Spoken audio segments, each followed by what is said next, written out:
drive of the college football season continues from the Glass Bowl in Toledo, Ohio. It's an awesome atmosphere for some Saturday action with the reigning MAC champs, the Toledo Rockets, taking on the Northern Illinois Huskies. Hi, everyone. Thanks so much for joining us alongside Rini and Golia. I'm Jay Alter. It's still early in this college football season, just the end of September. But, Rini, you take a look at this matchup historically. The winner of this game plays for a MAC championship. And we're used to seeing this game usually mid-November on a Tuesday night in 6-degree weather. Not today. Early in the season, these two are going to go at a Chamber of Commerce type of day. Beautiful weather, and it's a chance for Coach Hammock in Northern Illinois to really turn things around as they start MAC play and get things going in the right direction for their season. This is a Rockets team that was picked to win the MAC preseason. They won it a year ago, and it is a picture-perfect day here at the Glass Bowl. Rini just said, usually this is played in -6 at the end of November on a Tuesday night. We get it on a sunny September Saturday in Toledo. Beautiful is this day today, though. It's incredible.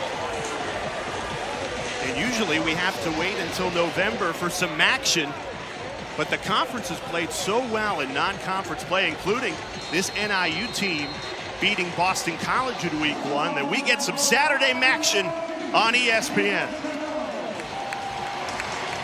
The Rockets in blue and yellow set to kick things off. It is Northern Illinois back to receive in white and red. We are underway from the Glass Bowl. A squib kick, fumbled briefly and brought just past the 25, where NIU will start on offense. We get our first look at this Huskies offense, led by the veteran Rocky Lombardi, who has been playing college football for a long time, a 7th-year senior. He's 25 years old, which is older than 12 NFL starting quarterbacks. Yeah, and he's off to a slow start. A lot of people probably didn't realize he hurt his hand, his throwing hand, in game 1 against Boston College, re-injured it against Southern Illinois. So that's really slowed him up. I think he's a lot healthier today, and they're going to need a big game out of Rocky Lombardi today if they want to pull this win out. Play action on first down. Lombardi tosses it to Gavin Williams, upended at the 30. Nice, easy throw to start this game. Good play call. Get to Gavin Williams, a running back in the flat. Positive yards on first down. Stay ahead of those chains. It's a good start. Williams, the transfer from Iowa, getting the start today in the backfield for the Huskies.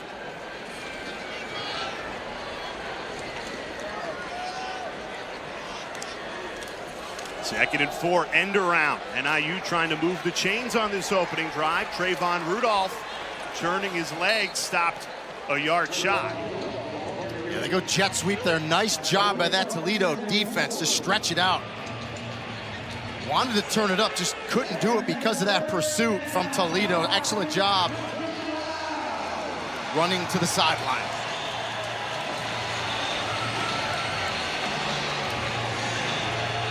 Lombardi breaks the huddle, a 3rd and 1. 7th-year senior who won the Huskies a MAC championship in 2021. He's battled through injuries this season. Good to see him getting the start today. A huge hole opens up, and the fullback, Brock Lampe, runs right through it for the first down and more, gain of 10. Oh, I love that. You give the ball to a 250-pound fullback, and Lampe, a little inside zone. Great job by the offensive line. You see those down blocks there, and nice job by Lampe. Going backside with that nicely with his eyes. Downhill, and he gets the first down.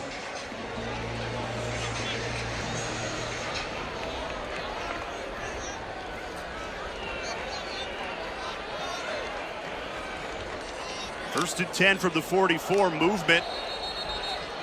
NIU thinks it's against Toledo, who jumped first as we get our first flag of the afternoon. Full start.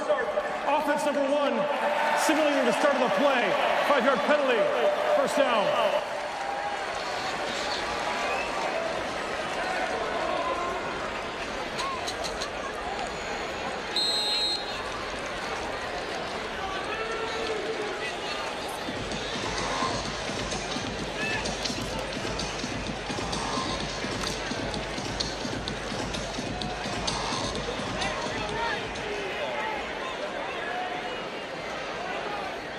And we welcome those who just watched South Alabama and James Madison. Some action here at the Glass Bowl. NIU opening drive of the game. Turning the corner, bounced out of bounds. Ontario Brown. Brady Agolia, Jay Alter with you. Some Saturday action in a MAC West game. The winner of this game usually ends up winning the MAC West, plays for a MAC championship. So although it's September, a very meaningful game, and for NIU, Greeny, an opportunity to kind of wipe the slate clean after a disappointing non-conference season. You know, you start conference play, you get Toledo, who's really the favorite to win this thing once again. So, as you said, get a chance to reset here if you're Northern Illinois. Lombardi set to throw, steps up, just drives it to the check down. Yeah, the reliable hands of Casper Rutkowicz. He's been a reliable receiver coming in from Illinois State. Reading moves the chains. Well, I mean, it looked like Rocky Lombardi should have run it, but he relies on Rutkowicz so much. Just a little dump pass. Rutkowicz turns it up, gets the first down, and early on their offensive line looks good, and there's a concerted effort out of Thomas Hammock to run the ball. This team's only averaging 105 yards rushing a game coming into this one. They look good on this opening drive. Already into Toledo territory, 1st and 10. Here's Brown out of the backfield, bottled up, no room to run. That's a loss of 1. Dallas Gant, the transfer from Ohio State, first to the ball there. Yeah, I mean, they go outside zone there to the short side of the field, which can be tough. And as you said, Dallas Gant, middle linebacker, is very athletic. He was first team All-MAC last year. You see him scrape inside, get in there through the garbage, and get to the running back for the tackle. This is the first time on the opening drive that Rocky Lombardi and the Huskies offense find themselves behind the chains right as they enter Toledo territory. Play action, clean pocket. Lombardi throws out to the flat, absolutely drilled. Brown jacked up by Dan Bolden. What a great story Bolden is. Tore his ACL in 2021, rehabs, then comes back last year and tears his Achilles. Here he is, finally healthy, making big plays for Toledo. And you love that he didn't give up, right? I mean, the ACL, he comes back, then the Achilles, he's got to be saying what's going on, but he keeps fighting, and he's a big-time player for this program. Great competitor, and made a big play right there. Toledo's got their ears pinned back on a 3rd and 10. 6 on the line for the Rockets. They send everybody. Lombardi throws, almost intercepted. That should have been picked off. Quinyon Mitchell, who had 4 interceptions against the Huskies a year ago. That's right, 4 in one game. He should have had one there. Yeah, it should have been number 5. His are just kind of in the wrong direction. He's got to get that left hand up, kind of diamond shape it. Instead, he tries to get those hands underneath the ball, but the way it was coming in, that was impossible to intercept it like that. But nevertheless, Toledo defense gets the stop. And Mitchell's another one of those Toledo players that's kind of been banged up. A lot of injuries early for Toledo. I think Coach Candle feels like he's getting a lot of guys healthy and ready to come back. Tom Foley trying to pin the Rockets deep in their own territory. Perfectly done on special teams. A punt of 42 yards, and the Rockets pinned within their own 5 with the football when we come back. Dear Tomorrow. Dear Tomorrow. Dear Tomorrow. Hi. It seems like the right time to introduce myself. We haven't met yet, but I'm what's next in engineering. I'm the future of healthcare. I'm at the forefront of public policy. Some people sit back and wait to see what you might hold. But I have access to everything I need to take my future into my own hands. You might not be ready for me, but tomorrow, here I come.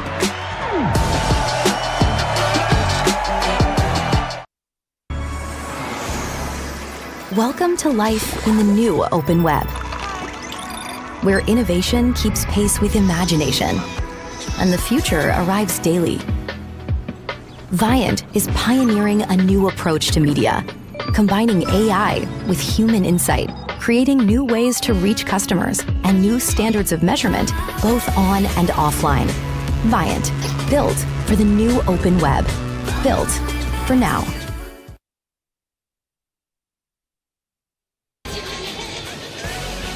Now here comes the Toledo offense, and good to see Daquan Finn getting the start at quarterback. He was limited in practice this week after being knocked out of last week's win game-time decision, but Rainey clearly good enough to be deemed the starter today. Yeah, and we were on the field before the game, and he looked great in warm-ups, was doing everything. So, yeah, great to see Daquan Finn starting this game for Toledo. Well, not great starting field position for this Rockets offense from their own 4-yard line. Finn rolling out.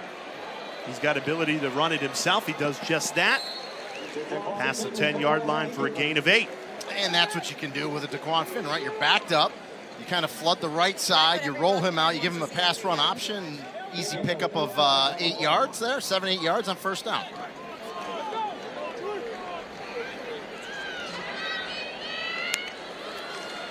Penny Boone in the backfield gets the carry here. He had a monster game a week ago. Career high 211 yards. What does that do for a running back, Rainey, when you can get some momentum, confidence going early in the season? And it makes you want the football, right? It's like, coach, feed me, feed me. And Penny Boone's the type of back that if you're the Northern Illinois defense, you got to get to him before he gets that momentum going, that 245-plus pound frame coming downhill at you. You got to get to him like they did on that last carry.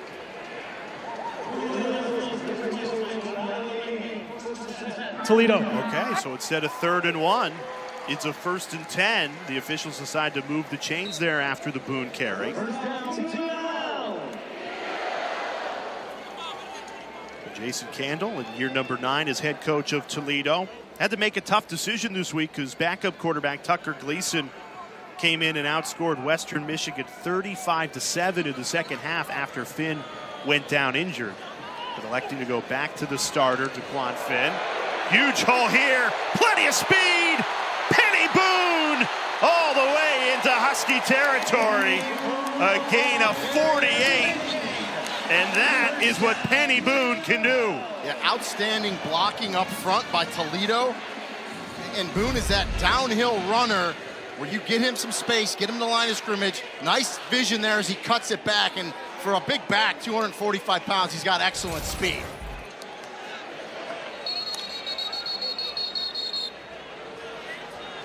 Whistle before this 1st and 10.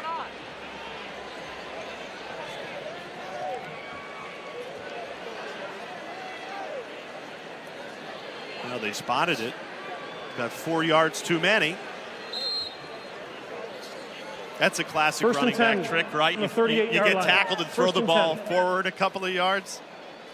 Yeah, I mean, the officials put it there. Now the chains have to be fixed. Everything needs to be fixed. But they'll figure it out here. So a 1st and 10 from the Husky 38-yard line. Toledo picking up where they left off last week when they put 49 on Western Michigan. Finn rolling out, and it's dropped. Jaquez Stewart seeing his first action in 3 weeks, played the opening game at Illinois. He's been battling an injury, so good to see him back, but shaking off the rust on that play. Yeah, just a little out of sync with Finn there, but to your point, it's good to have Stewart back. He's got a little different skill set than Penny Boone. He's got that speed, kind of that thunder and lightning from these two. So yes, good to have Jaquez Stewart back in the backfield.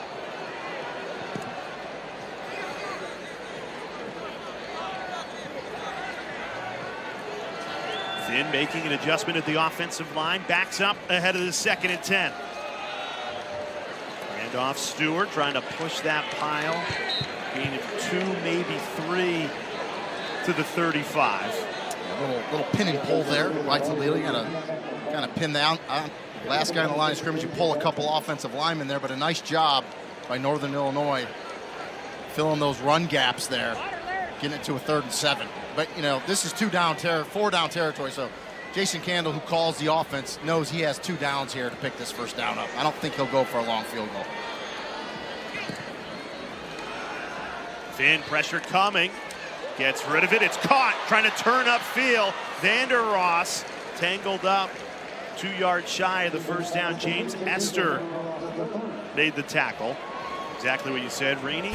Toledo confident to leave the offense on the field ahead of this 4th and 2. And you bring in your 245-pound running back. So a little tunnel screen there to Vander Ross. Good job. Gets it to 3rd and 2. And as I thought they would go for it, again, you bring the big back in Penny Boone. but then you also spread them out. So it'll be interesting to see what Jason Candle calls here. Because I'd give it to the big guy in a little inside zone. Here is Boone, trying to turn the corner, puts his head down, falls forward. He is not going to get there, stopped short. Jordan Hansen, the safety, came up to make the stop. And credit that NIU defense. That's a big turnover on downs to keep Toledo scoreless as we're just getting started with some Saturday action. Welcome to life in the new open web, where innovation keeps pace with imagination and the future arrives daily. Viant is pioneering a new approach to media, combining AI with human insight, creating new ways to reach customers and new standards of measurement, both on and offline. Viant, built for the new open web, built for now. Can't sleep. Just a lot on my mind. I can't sleep either. It only gets tougher with age. Mom, what? Well, knowing Progressive can protect your home, auto, and business should help you relax. Good, because I could use a good night's sleep. Me too. You know how early a chimney sweep gets up every day? Wait, is this all a dream? Why would Jamie be in my dream? I am America's biggest spokesperson. Debatable. I said biggest. Well, he's got you there.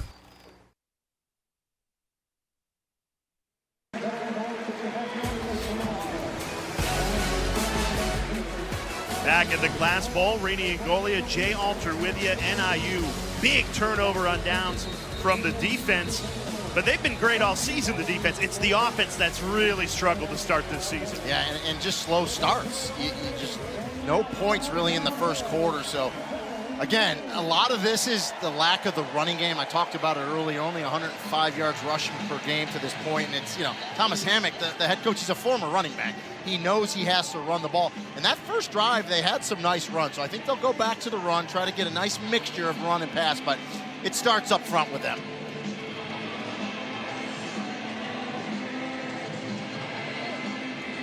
One big spark for this NIU offense was Justin Lynch. He's been running the Wildcat, a former quarterback that converting to running back gives you a lot of options. His brother Jordan, a Heisman finalist when he played for the Huskies. Fumble, Lombardi does well to fall on it and move it forward for a gain of 2. But Thomas Hammock deciding that Lynch is going to redshirt, so miss the rest of the season as he continues to move from quarterback to running back. Apparently it was a preseason conversation, and he just mentioned the offensive struggles. He was the biggest bright spot, so it's an interesting decision by the head coach to sit him down. Yeah, 8 carries for 84 yards last week against Tulsa. He kept them in that game, so there's probably a lot of Northern Illinois fans right now kind of yelling at the TV saying, man, they redshirted him, but it was a predetermined decision they made. He was going to play 4 and then redshirt, so no Justin Lynch. Last week, 84 yards and a touchdown. He threw for a touchdown in the win against Boston College, but the Huskies will be without Lynch the rest of the year. Obviously, the redshirt rule, you can't play more than 4 games. He's played in the 4 games, so if they want to preserve that year of eligibility, have to sit him down. And an already lackluster offense loses a big weapon. Yeah. And now you're 3rd and long here. Dan Bolton made that tackle to play before, so an aggressive Toledo defense. Defensive coordinator Vince Karras, defensive coordinator, very experienced.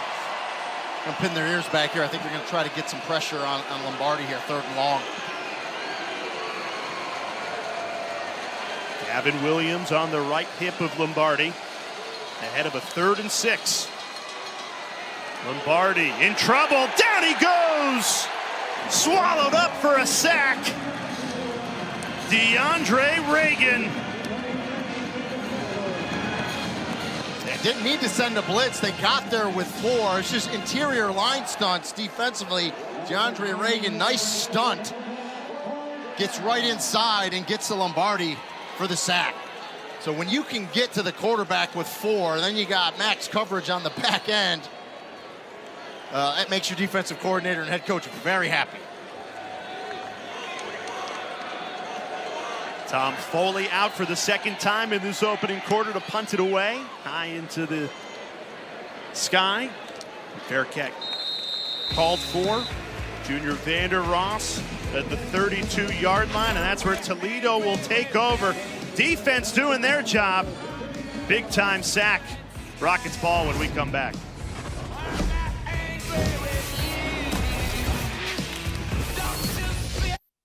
It's a special moment. We worked hard to get to this moment right now. He's gonna throw it. Caught. Touchdown.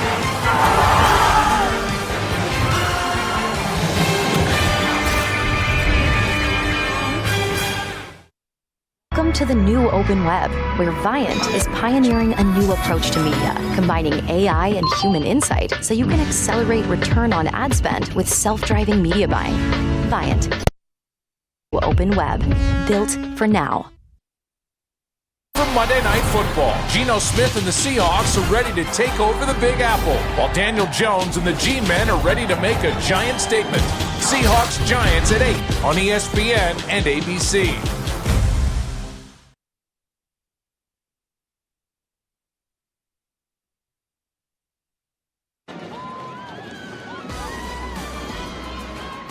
Now, you do not want to miss this must-see matchup over on ABC later tonight, 7:30 Eastern Time, top 20. Notre Dame at Duke. How about College Game Day going to Duke for the first time for football? They're used to having them for basketball. Feels like every other week during the basketball season. Fighting Mike Elkos. I believe in Duke. Finn taking a shot on first down. It's caught. That's a way to move the chains. The tight end, Anthony Torres, with the grab, gain of 12. Yeah, nice catch by Torres. Big target, 6'6", 250. You know, those big tight ends are always a quarterback's best friend. Nice play on first down. Finn kept it, rolls out, plenty of time, nobody open. And finally doing a nice job just tiptoeing that sideline. Jaden Dotton. Back-to-back first downs through the passing game to start this drive. And tremendous patience from Daquan Finn. It looks like he was gonna run, instead head down, scramble rules, and a nice job by Dotton just to come back on that sideline. Good awareness, makes the catch. The previous play is under further review. The ruling on the field was a first down. I thought Dotton got a foot down. Yeah, but looked like he was now. The only thing I could say is, did he step out before and then come back in? He cannot be the first player to touch the ball if that was the case, and it would go down as an incomplete pass. So we'll see. But first glance, I'm with you, Jay. It looked like he came in and had a foot in bounds. We'll get a look at it here. Yeah, I mean, he's clearly got a foot down. I mean, obviously, it looked like he had two down. You only need one in college. So if that's what they're looking at. After review, the ruling on the field out before the catch. A completed pass for a first down is confirmed. First and 10. Yeah. Well, at least it was quick, right? That's one of the things replay booths are trying to do this year. Is they're called expedited replays, where they can go a little quicker, and they did. NIU probably doesn't mind the review after giving up back-to-back first downs to start this drive. Could settle the defense a little bit. Yeah, and you have to, and that's the danger of Daquan Finn. I mean, he's a dual threat, but he wants to throw the ball first. And again, his patience was excellent there as he found Dotton on that right sideline. Dotton, the transfer from Penn State, has come in and added much-needed depth to this wide receiver room. Finn, again, plenty of time, unloads a deep ball. It's caught! Touchdown, Toledo! Jerwan Newton, left all alone. Strikes first. And I'm not sure how you lose Jerwan Newton like that after a 3-touchdown performance last week, which was a career high. And again, tremendous blocking up front. Finn had all kinds of time, and he waited for Newton just to clear that zone. It was really a deep over route right between two safeties, and Finn puts it on him. Now, Newton could be the next great Toledo wide receiver. Not too long ago, Cody Thompson, Deontay Johnson, who are both playing wide receiver in the NFL right now. The Rockets strike first, 7-0 lead. Great job by Newton just tearing up this NIU secondary. We'll take a look at it here, and I mean, Newton's so quick from that slot position. He's going to be right there in that slot. Nice spread coverage here. He's just going to work down right through the middle of the two safeties. He just splits them, and no one comes off. It was Valcarcel, number 9, and Hansen, number 7, the two safeties, and Newton just kind of splits them. Again, good time by the offensive line for Finn. He sits in the pocket and throws a strike to Newton for the touchdown. 7th touchdown of the season after a career-high 3 touchdowns a week ago. You want to know where number 1 is on the field at all times. Makes the Huskies pay there for the first score of the afternoon.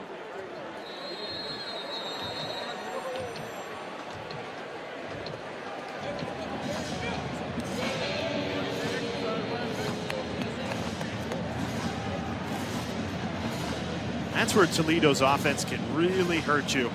Quick strike, just 3 plays, 68 yards, just like that, a 7-0 lead.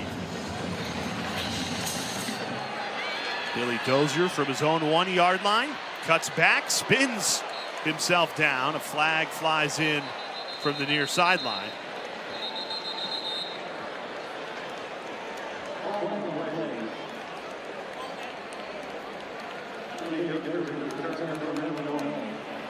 During the return, holding number 49 to the receiving team. 10-yard penalty from the spot of the foul. 1st and 10. Our Week 4 Monday Night Football matchup features DK Metcalf and the Seahawks squaring off against Daniel Jones and the Giants. Monday, 8 Eastern Time, ABC, ESPN, and on ESPN2 with Peyton and Eli. See how kind of game Daniel Jones has. Former Duke quarterback who, oh, by the way, calls Riley Leonard a lot and talks to him. You know, the Duke quarterback now. So nice little relationship. Very similar. Yeah. In how they play. I'll tell you what, Riley Leonard.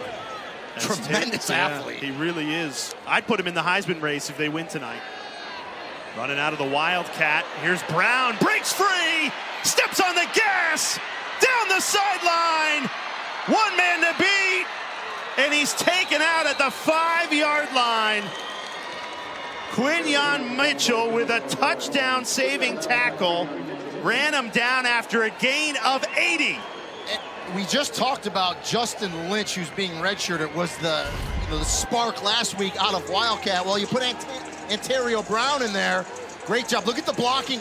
Down blocks. You see the lineman pull out J.J. Lippy, 79. Excellent hole, 76, Champ, and Brown hits it, gets it to the outside for 80. I mean, excellent blocking up front. Tremendous job by Brown. Mitchell came from the other side of the field, 80 yards to save a touchdown there. 1st and goal from the 5. Williams trying to punch it in, plows forward but short.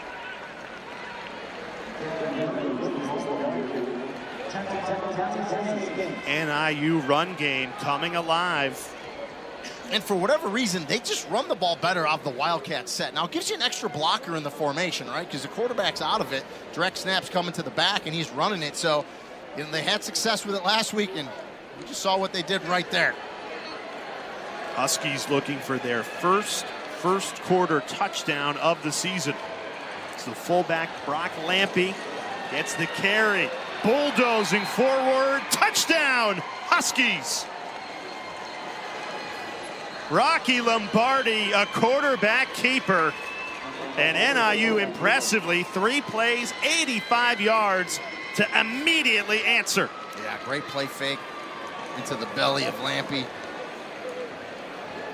You keep it and you walk into the end zone, and as you said, that's the type of answer you need right here. I mean, he rides it in there. Everyone thinks the fullback has it, and you just see Lombardi watching that end man on the line of scrimmage. As soon as he crashed down, it's an easy pull, easy read, and he walks it into the end zone. Tremendous answer by the Huskies.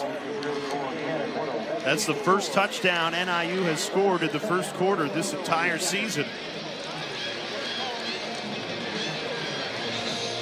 And for every field goal and extra point made by participating universities, Allstate will make a contribution to the university's general scholarship fund. Thank you, Allstate. So after a slow start to some Saturday action, the fireworks have started here at the Glass Bowl. 2 touchdowns in 2 minutes the offense coming alive for both sides. Yeah, and we talked about it earlier. Again, I'll sound like a broken record, but the key for Northern Illinois, not only in this game, but as the season progresses, is that running game, right? They got to get that running game going, and they look good thus far early. Obviously, the 80-yarder by Ontario Brown breaking it open there, but a good finish. Defensively, though, I think for Northern Illinois, got some loose spots in the back end. You got to know where those wide receivers are for Toledo, and they got to try to get some pressure on Finn, make him a little uncomfortable in the pocket. Get him off his spot.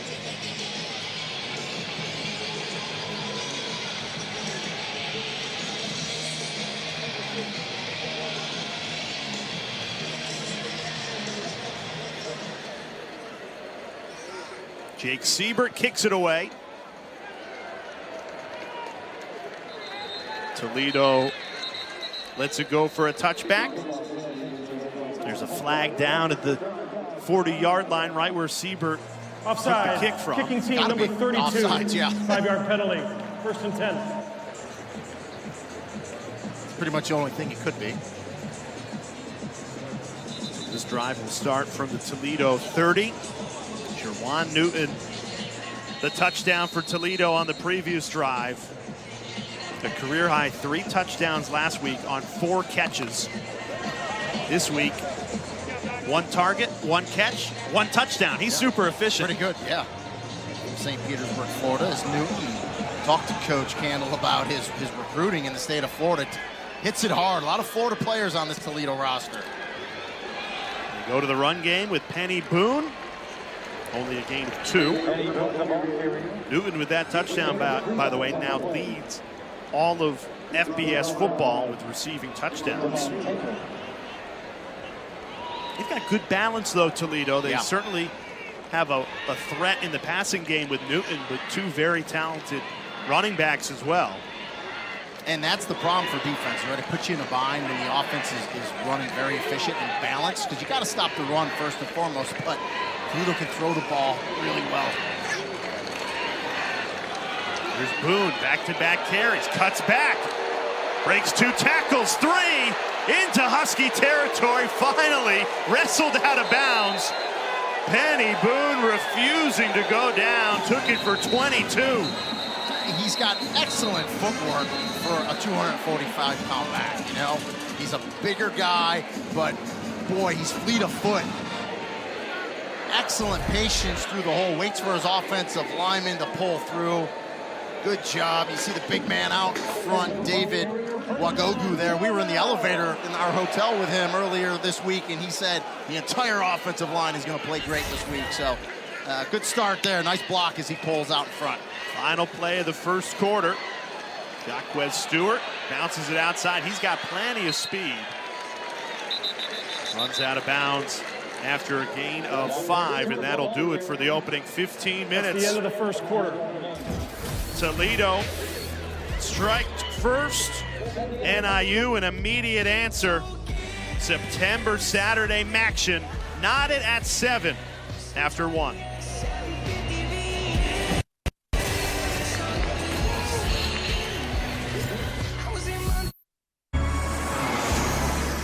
Welcome to life in the new open web, where innovation keeps pace with imagination, and the future arrives daily. Viant is pioneering a new approach to media, combining AI with human insight, creating new ways to reach customers and new standards of measurement, both on and offline. Viant, built for the new open web, built for now. October 10th and 11th, Prime Big Deal Days give Prime members exclusive access to 2 days of big savings, which means you're kind of a big deal. Prime Big Deal Days, October 10th and 11th, only for Prime members. Football is back. Got your new fantasy team name? Check. Grill? Check. Fancy Grill? Check. Troy and Joe? Check. Bro and Bro? Check. All the emotions? All season long? Check, baby.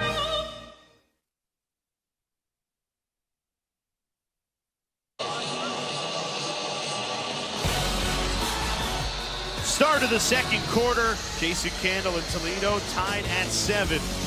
Hosting Northern Illinois, Rini Angolia, Jay Alter with you. Rockets with the football, driving.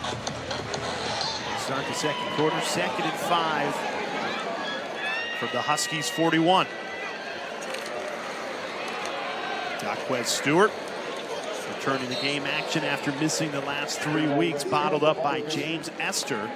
Sets up a 3rd and 4. And Esther's one of the leaders on that defensive line, very vocal. He's an NFL caliber type player. Some scouts are looking at him, very versatile, can play a 3 technique. Nice job that time getting off the block, making that tackle. A big down here for Northern Illinois.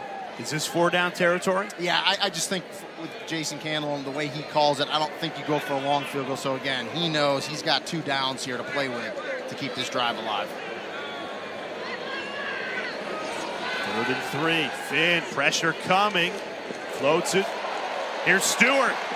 Cuts back at the 25. There's a flag down at the line of scrimmage. I think they're going to call Devin Rogers, the center, for a hold. I didn't think it was a hold on the screen. I thought the defender turned. I thought it was a good block, and that's going to negate that nice screenplay. Holding. We'll get another look at it. Offense number 71. Penalized 10 yards from the spot of the foul. 3rd down. So what should have been a 1st down and a gain of 16 now backs Toledo up to a 3rd and long. And they called it on Vinny Scurry, not Devin Rogers, so he's 71. Let's take a look at Scurry here to identify him. They ran it perfectly, let the defensive line through. Here it comes. Yeah, I mean, he kind of turns them. It was Deron Gilbert there, the linebacker. I understand what the side judge saw that threw the flag. 3rd and 11 after the penalty. Finn in trouble, steps up, throws on the run. It's caught, but well short of the 1st down marker. Stewart did well to make the grab. But they get some yardage back enough where I think Jason Candle's going to go for it here at the 41-yard line, 4th and 5. We'll see. 0 for 1 on 4th down today. Yeah, he's an aggressive play caller, and this is kind of the new age football. You see a ton of teams now going for it a lot more on 4th down than they ever did in the past. The offense stays out. Let's see what Jason Candle dials up on a 4th and 5. Empty set for Finn. Huskies only send 4. Finn throws wide open. It's caught for the 1st down. Junior Vanderross again. And did the ball come out right at the end of the play? Yes, but it stays with Toledo inside the red zone. How about that play on 4th down? Yeah. Take a look at the end of it here as Vanderross goes to that the ball's ground. out for sure. Heads up play. Thomas Zyros, the Ohio native, fell on it to preserve the ball for Toledo. 1st and 10 inside the red zone for the 1st time today. Finn decides to run into the end zone, untouched. Daquan Finn, touchdown, Toledo.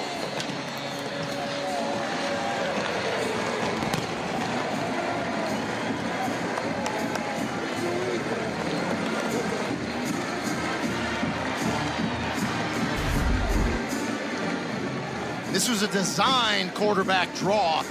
Good patience by Finn. The blocking up front, exceptional by Toledo. Finn, excellent patience as well. Finds his way through there. Dynamic athlete, and he's in the end zone. That burst from Finn ends up scoring a touchdown. One with his arm, one with his feet. The Rockets back in front, 14-7.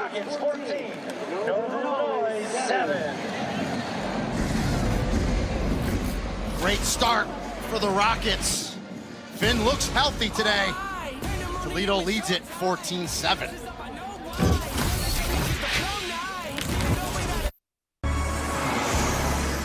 Welcome to life in the new open web, where innovation keeps pace with imagination, and the future arrives daily.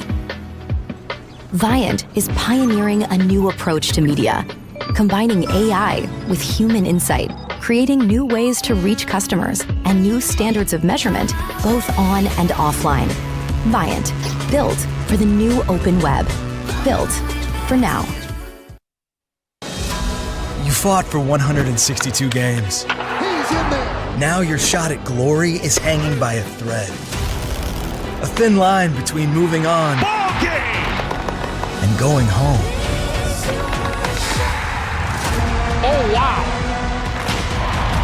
He caught it! The moment is here. This is the MLB Wild Card Series. Begins Tuesday on the networks of ESPN.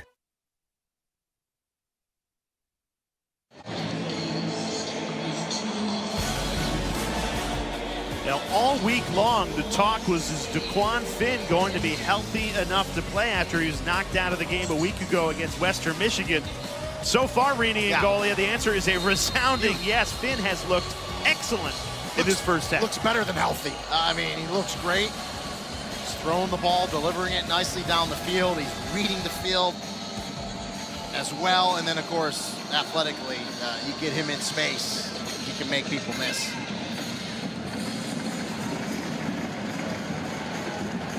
Billy Dozier on the return.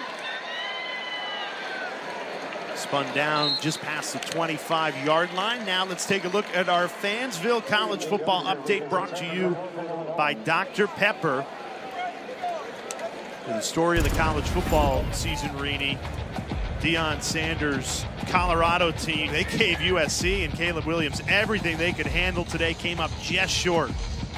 I mean, that USC defense has some issues, and I think teams are seeing that. So it's going to be interesting watching them try to push for a Pac-12 championship and a run at the college football playoff. And then look at Kentucky, and you see that dominance over the Gators, something that a lot of Gator fans are not happy with. And big win for the Big Blue there. Two in the backfield. Lombardi set to throw. Nobody open. Takes a sack. Dropped behind the line. Darius Alexander in on the scene. So they just decide to throw on first down, but you see this pressure. They get to Lombardi for the sack, and again, they're getting there with four. And they're not dialing up blitzes. Vince Carey says, my front four can get there. And talked about the lack of running ability for Northern Illinois this year. They average 105 yards a game coming this one. They had 105 yards rushing in the first quarter, so they've been running the ball nicely here. Back to the Wildcat. Brown gained 80 when they went out of this formation in the first quarter. Bottled up there, only a gain of 2. Anterio Brown really set up that Husky touchdown. But that 80-yard gain out of the Wildcat. Toledo saw it coming that time, did much better defensively. We saw Justin Lynch running that Wildcat a week ago. He did not make the trip today. And a red shirt missed the rest of the season. 3rd and 10 for the Huskies.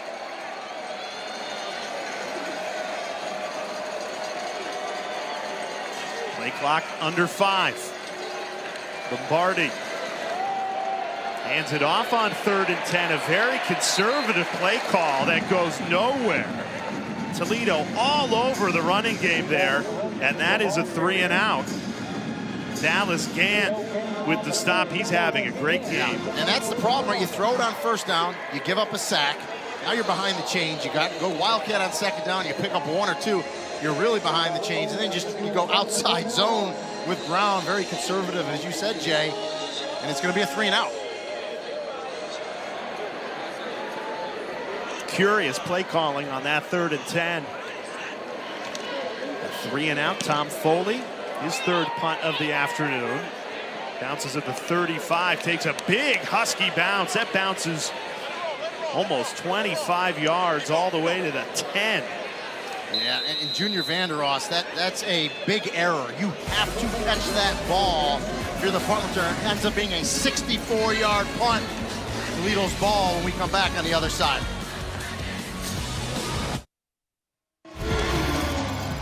Now, usually the MAC doesn't get a lot of love until Tuesday, Wednesday nights in November, but it has been some September for the MAC in non-conference play. NIU beat Boston College in overtime. Ohio took care of business against Iowa State. And Miami won the battle for the bell against Cincinnati, another overtime win. So the MAC having a real strong start to the year in non-conference play. MAC schools do not shy away from playing big-time competition earlier. And to a man, every coach you talk to, obviously you want to win the game, right? You saw 3 wins, right? But it's going to make you better as you get ready for your MAC play. We had Miami, Ohio earlier this year, open the season at Miami, Florida. Turns out to be a pretty good game, and those games prepare you and get you ready for the gauntlet that is the MAC season. And it has been an awesome atmosphere here at the Glass Bowl. Finn dials up a deep ball. It's caught. What a grab. Junior Vander Ross. Finn put it right on the money. Gain of 50. Well, I mean, after Vander Ross, I'm sure got yelled at for not catching that punt. He makes up for it here. Just a 9 route, a straight streak. He goes right by the defensive back, Bird, and excellent throw by Finn. Toledo quick to the line. Penny Boone. And immediately only a gain of 1. Ray Thomas in on the stop. You know, one of the keys, the points of emphasis for this Northern Illinois defense was handle the deep shots. That's what the coaches said. Nick Benedito, the defensive coordinator, told me that. Well, they didn't handle it there as they take that deep shot on first down and get a big chunk play. Starting left tackle Nick Rossi limping off after that run. Yeah, Rossi's a tough guy, very experienced, solid player. Bet you will see him back in this one. We just showed you NIU's terrific start to the season. You go on the road, beat Boston College, beat an ACC opponent. You feel good, 1-0. 3 straight losses. You feel like this could be the game to turn the season around. With the defense struggling right now. Finn takes that one out of bounds, gain of 8. And you see the experience from DeQuan Finn there. Gets to the sideline, goes out of bounds, doesn't take an unnecessary hit. As the defender was coming at him, George Gums, get out of bounds. It's 3rd down, but better to have a healthier quarterback than him trying to turn his shoulder up and pick that up there. And Toledo's been running with a lot of tempo in this first half, and yet they slowed this down ahead of a 3rd and 2.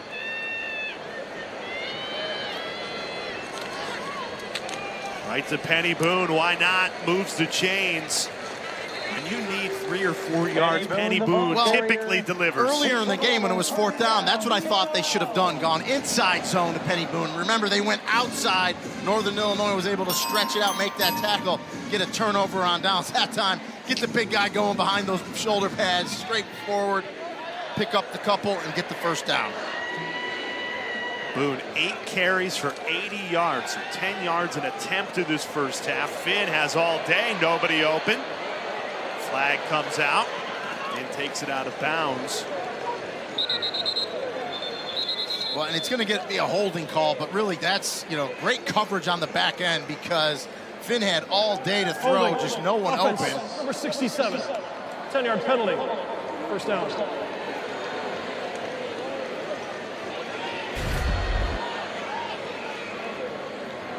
And that's Schweibert, 67, who, oh, by the way, is in there for Nick Rossi. As we identify him, he's fine early, although you see that jersey come across.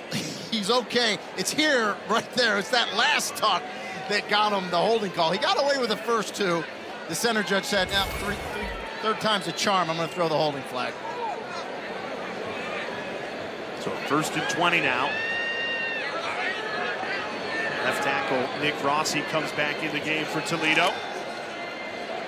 Finn takes another deep shot down the sideline. This one incomplete. Looking for Jaden Dotton. Great coverage by Javon Bird. Yeah, Bird's a very physical corner. Good coverage there. A little bumping, but not enough to get a flag. That's just good coverage by Javon Bird. It's interesting, Toledo taking a lot of shots in the passing game because NIU entered the game with the number 3 pass defense in the country, only allowing 143 yards through the air this season on average. Today already 155, so Toledo's already beaten the passing season average. Go back to the run game there, not much with Stewart. This will be 3rd and 21. Skylar Gill-Howard there. Again, that defensive front. And you kind of see this defense where it is. And against the pass, as you said, Jay, has been excellent. But Toledo has found some holes, some gaps in that pass defense today thus far. They'll definitely be looking to throw on a 3rd and 21. First down marker all the way at the 22-yard line.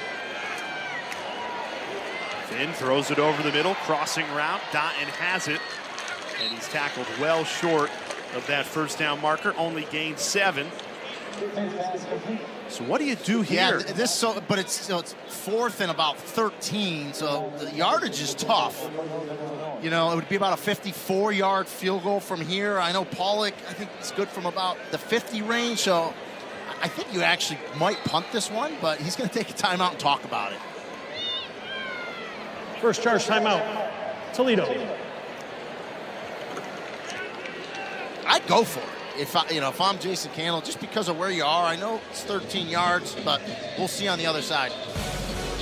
Timeout Toledo. We'll take a timeout as well ahead of this 4th and 13.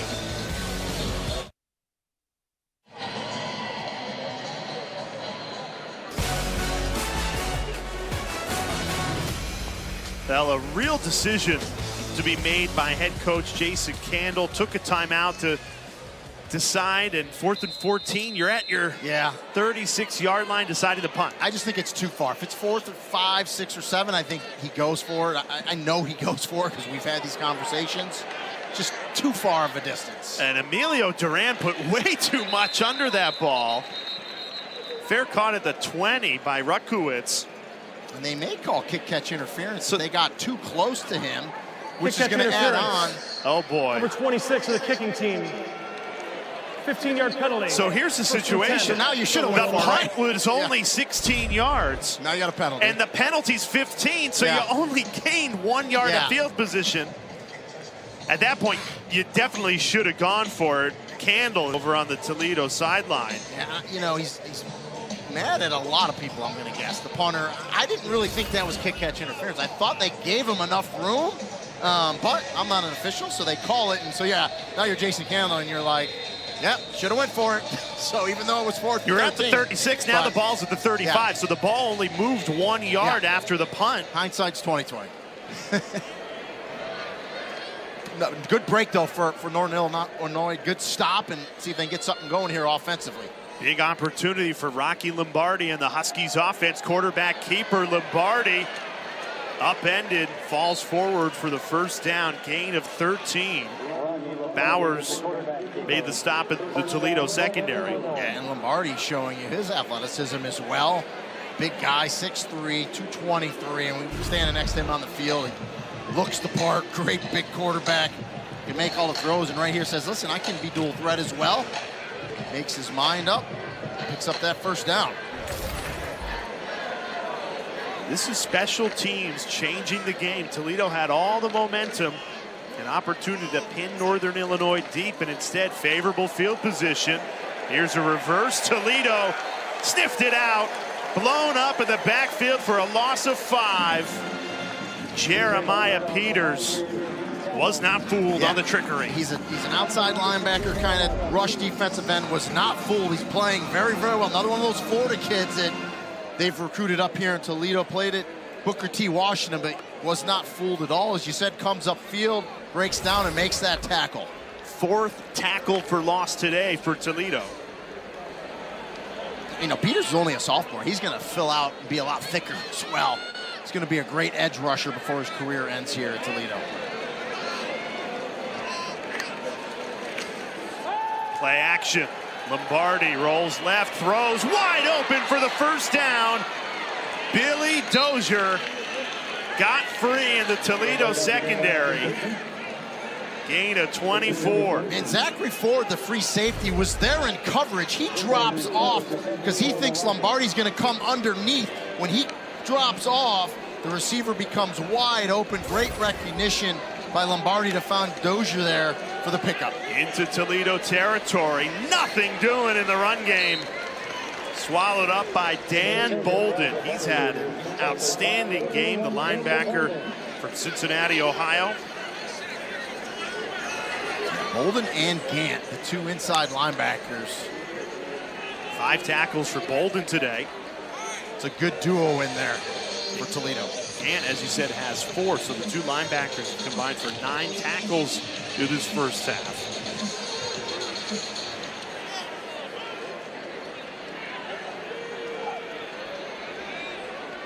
Second and 10. Play action. Lombardi floats it wide open. The fullback, Brock Lampe, inside the Toledo 10. Maxon Hook saved the touchdown with the tackle. And Lampe's lined up kind of in a tight end position there. It's a running formation. Great play fake. Lampe came in motion underneath behind the tight end. It just kind of wheels out. No one picks him up from Toledo. It's a nice looking play. Lombardi, great touch on that ball. Goes under center for the first time today. Play action, looking at Lampe again. Decides not to throw it, tiptoes out of bounds. It's a gain of 4 to set up second and goal. And I saw what you did, partner. It looked like he had Lampe there. If he just guns it in there, I think he has Lampe at that front pylon, but he decides, hey, I'm not going to risk it. I'll hold it, see what I can pick up with my feet, and we'll look for the next down. Brock Lampe has made a real impact. Fullback position, he's been the biggest bright spot offensively for NIU today. Stays in the backfield on the right hip of Lombardi. Gets the carry. He lost the football. Fumble, and Toledo has it. Lampe trying to extend. Fumbled that ball. Nate Bauer was immediately there for the Rockets. Lampe trying to do too much, and it cost him. Yeah, Nate Bauer, the safety, comes up and run support, lowers that shoulder, makes the tackle and the recovery. Toledo ball when we come back.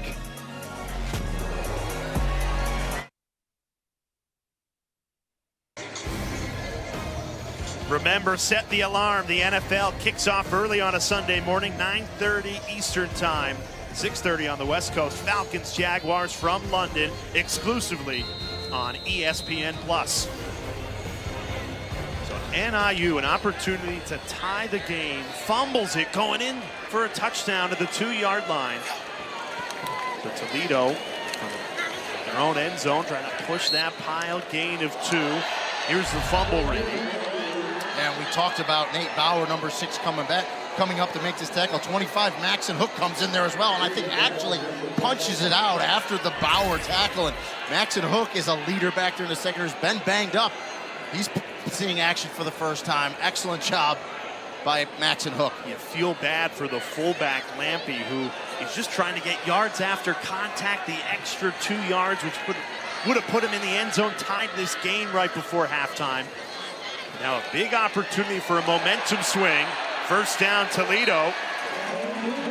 Kenny Boone, gain of 12. And now you'll see the Rockets go with some tempo. And you mentioned it earlier. Boone has such a great burst for a 245-pound back. When he gets through the hole, he can go. Rockets have 2 timeouts.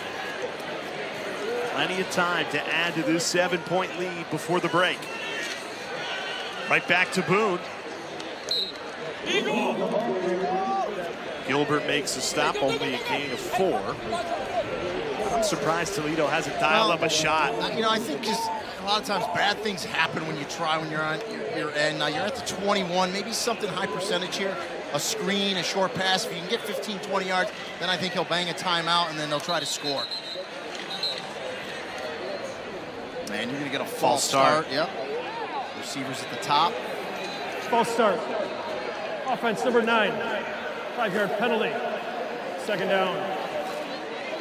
Larry Stevens, the wide receiver, moved too early. Yeah, so again, look for like a wide receiver screen, something high percentage here. See if you can bust it for 15, 20 yards. I think if you do that, I think JC can. Of course, the clock will stop. We're under 2 minutes, so new rules. Under 2 minutes, you get a first down, the clock will stop. And I think if you can get 15, 20 yards, then they'll try to press on and score. Marquez Stewart. Gain of 1. Thomas Hammock comes in and takes a timeout. First charge. That's his first of 3. Northern Illinois. 30 seconds. Clock operator. Coming up tonight on ABC, Notre Dame against undefeated Duke. You know, Wallace Wade Stadium's going to be rocking. College game day was in Durham. Coverage begins 7:30 Eastern on ABC. That should be a great game. Well, I mean, Notre Dame had the game against Ohio State last week. You come out of a timeout, you only have 10 defenders on the field, and it just, you know, Ohio State gets the win, give them credit, but now you go on the road in Notre Dame to play this tough Duke team. I mean, Duke can win this game tonight. I mean, it's a lot of people are picking Duke. That's how good Mike Elko has them playing. Their defense is outstanding. Riley Leonard, their quarterback's outstanding, and it's a good team. So 3rd and 9, NIU with 2 timeouts. The Huskies going to make Toledo have to punt this football if Jason Candle's team can't move the chains. And if you throw it, it's incomplete, then Northern Illinois saves the timeout. So we'll see here what Jason Candle dials up. More whistles before the snap. Second charge timeout. Toledo. 30 seconds in length. Jason Candle wants to discuss ahead of this 3rd and 9. 55 seconds on the game clock, please. 55 seconds. And we also know the new rule. You cannot have consecutive timeouts, so we will not have another timeout. We will definitely get a play when we come back out here. You know, you could play really conservative. You can hand it off, force Northern Illinois to take another timeout, leaving them with 1, then punt it away and play defense. Or again, 3rd and 9, something high percentage pass where you get it into the hands of your dynamic athletes like a Jerwan Newton and see if he can pick up that first down with his feet. Again, you're just risking an incomplete pass, which will save another timeout for Northern Illinois. Now, Toledo is going to receive the ball to start the second half. So I think Jason Candle probably was thinking, okay, let's be conservative. But NIU's dialed up pressure on a 3rd and 9. Finn throws it away. He had no choice. So NIU saves the timeout. So 2 remaining. They're going to get the ball back in good field position here. Yeah, and it's just tough rolling him out to the left. He's a right-hander. George Gomes, the defensive end from the far side, has a motor that never stops. He was tracking down Daquan Finn. Finn felt him from the backside, there's no doubt. He throws that thing away. And again, good job by Northern Illinois. They're going to get the ball back. Excellent field position. Probably about 45 seconds left, and they're going to have 2 timeouts to work with. And remember, the last Toledo punt from Emilio Duran only went for 17 yards. This one a lot better from Duran. Got his full foot through it. Ruckowitz calls for the fair catch at his own 35. Duran kicked that one for 47, so 30 more yards on that punt than the previous one. And now, how aggressive do you want to be if you're Thomas Hammock and Rocky Lombardi here? 43 seconds left in the half, 2 timeouts remain. Yeah, I mean, you're going to be aggressive because you wouldn't have taken that timeout on 2nd down if you were Thomas Hammock. So you're going to try to get into scoring range here. Obviously, 43 seconds. You'd love to get a touchdown and tie this thing up before half, but if not, at least get into range and give your field goal kicker a chance at 3 and get some positive momentum going in at halftime. The previous drive ended with a fumble at the Toledo 2-yard line. So NIU probably feels like this game should be tied at 14. Still an opportunity to get there before the end of the half. Lombardi, play action. Checks it down to the tight end. Bounces out of bounds. The clock will stop. Trayvon Rudolph. Gain of 7. Yeah, and Rudolph's a guy that he's going to be a special talent for this team. You know, he tore an ACL. He's come back from that. He's one of the players from that wide receiver group that needs to step up as this season progresses. Good little play there on 1st down.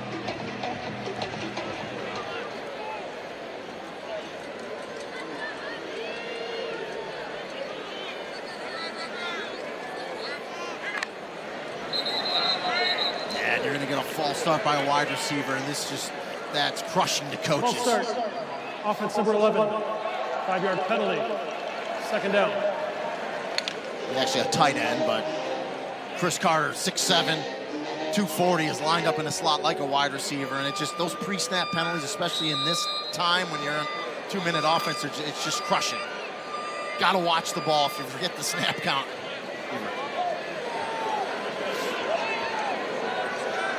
Lombardi's got plenty of arm. If they could just get this ball to the 50-yard line, they'd have a Hail Mary at the end of this half. Tip ball almost intercepted.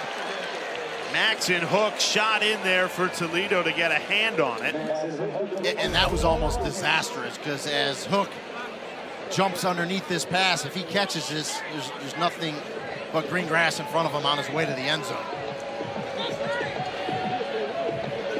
NIU has struggled on third down this afternoon, just 1 of 4, and a 3rd and 8 here.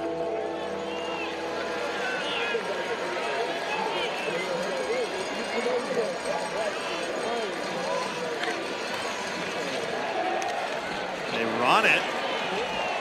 Toledo has 1 timeout if they choose to use it.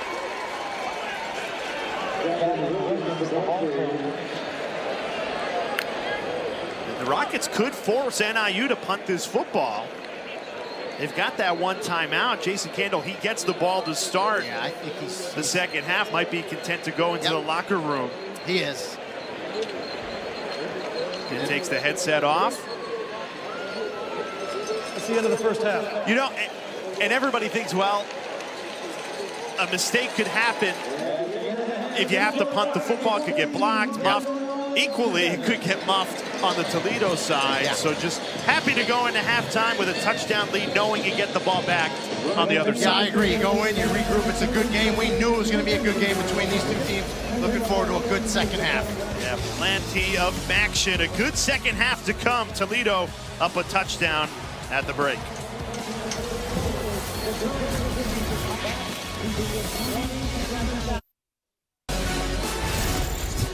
Oh, it's been a beautiful day for football. Sunny, 70 degrees in September here at the Glass Bowl. Toledo, a touchdown lead over their MAC West rivals, Northern Illinois.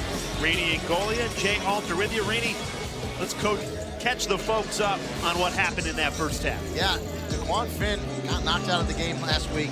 Looks great today. Opens the scoring here. Great protection. Nice throw to Jawan Newton, who has 7 touchdowns on the year receiving, leading the nation. And then Finn says, I can do it with my feet as well. A little quarterback draw, excellent blocking up front. Finn gets it in the house for the touchdown. Then it looks like Northern Illinois our is going to tie the game. Good hands play of the game. You think, as you said, the fullback, Lampy's going to punch this in. The good hands comes from the defense. Well, you see Nate Bauer with the tackle, and Maxon Hook comes from behind, is going to punch it out. The great hands to scoop up the fumble by Bauer, and that was a big play in the first half of that game. You think Northern Illinois is going to tie it up. Instead, Toledo gets the takeaway. Yeah, I'm sure the Huskies feel like this game should be tied to start the second half. Instead, it's Toledo that has the touchdown lead. Credit to the defense on the goal line fumble. Awesome atmosphere here for some Saturday action at the Glass Bowl, and the home team Rockets ready to receive the kick from Jake Siebert.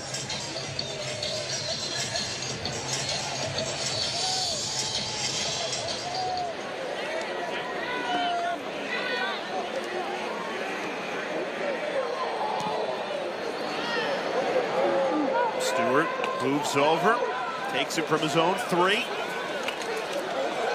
Makes a tackle, cuts back at the 30, and this is excellent starting field position for Daquan Finn and the Toledo offense. You take a look at the first half stats. Daquan Finn doing an excellent job both in the rushing game and passing game for Toledo. Very balanced for their 300 yards. Yeah, and so the rushing attack from Northern Illinois, good job, but you talk about the balance of Toledo and 162 yards passing in that first half. We talked about how good Northern Illinois was with pass defense to this point. Toledo exposed them in a few places. And then it'll be in the second half. Who can do better on third down? These two teams combined 2 of 11. Penny Boone takes it for a gain of 4.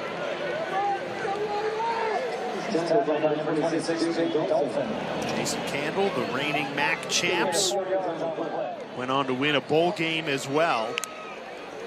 It's interesting. Usually one of these two teams is winning the MAC West. Wide open in the middle of the field, the tight end Anthony Torres. That catch goes for 20. You know, we had a great conversation with Jason Candle yesterday.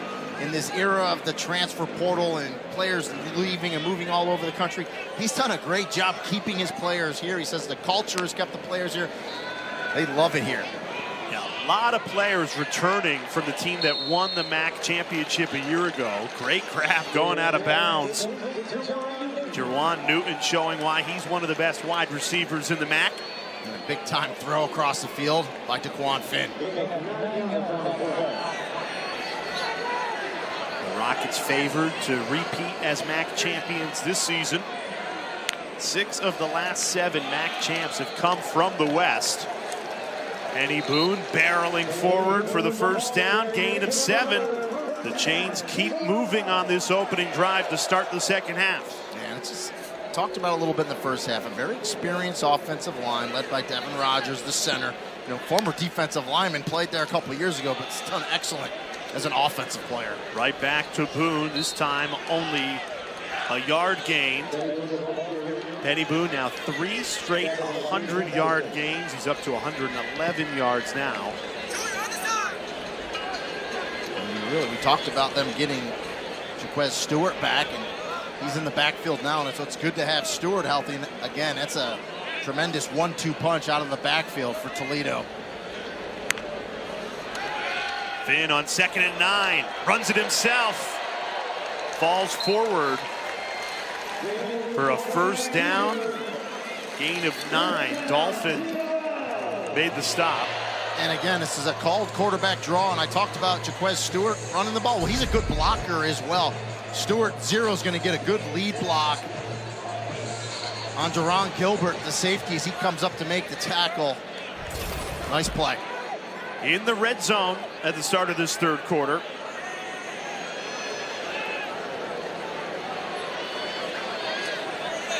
Toledo 21 red zone touchdowns, which leads the country. They are so good under head coach Jason Candle on punching it in. Stewart pushing that pile inside the 10. Another strong run on first down, goes for 9. It's just a nice play call, a little counter action. You're going to pull the offensive lineman, and then just the patience from Stewart in there. He's kind of picking his way through, and nice 9-yard pickup on first down. 7th play of the opening drive. Right back to Stewart, breaks a tackle into the end zone. Touchdown Rockets.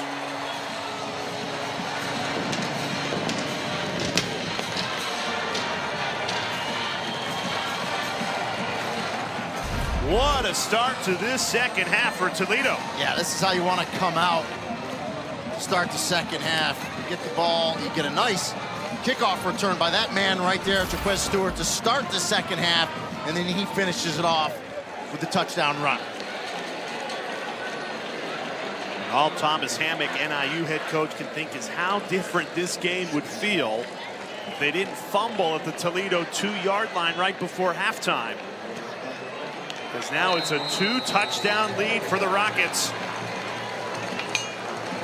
The reigning MAC champs picking up where they left off a season ago in conference play. An impressive 66-yard drive for the touchdown to start this second half.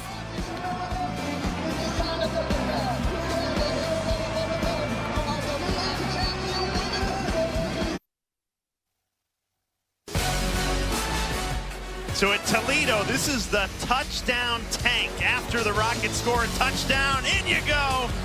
That's Trisha Cullup, the women's basketball coach here at Toledo, about to start her 16th season, reigning MAC champion.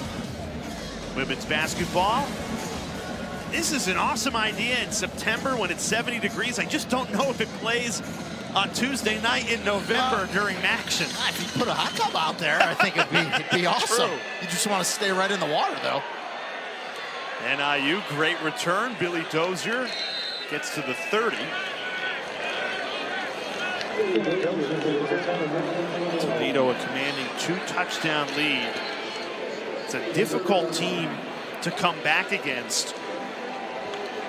this season, when they've gotten out to leads, they're on a 3-game winning streak right now, they usually can seal the deal because their secondary is their best unit on their team. Talking with defensive coordinator Vince Karras, they do a great job in-game adjustments, keep the offense guessing. So when a team's forced to throw on them, this secondary can end the game pretty quickly. Yeah, a lot of experience back there. As you said, that is definitely the strength of the defense, the back end. Lombardi, hand off on first down. The ground game trying to get going for the Huskies. Brown bounces out of bounds. Solid gain of 15 to move the chains. Yeah, great start to this drive. And we saw in the first half, Northern Illinois answer a Toledo touchdown with a score of their own. And I think it's very important here, down 2 touchdowns, to answer that last touchdown by Toledo. Go down here and put it in the end zone. Lombardi back under center. Ontario Brown stays behind him. He's got 7 carries for 109 yards today. Let's see more of Brown in the second half.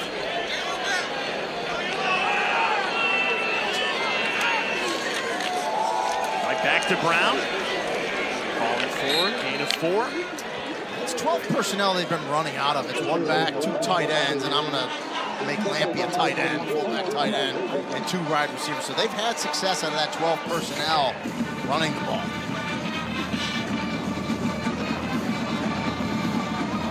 Still a lot of time left in this game, but it feels like a really important drive for NIU. An offense that has struggled to find their footing this season on a 3-game losing streak after beating Boston College to start the season. Lombardi airing it out. Big time gain to the tight end Grayson Barnes. Gain of 25. Right down the left sideline goes Grayson Barnes. Kind of a wheel route from that tight end position off the left edge. Good recognition by Lombardi, puts it right on him. And they're looking good here in this first offensive possession in the second half. Knocking on the doorstep of the red zone. Lombardi back at the gun.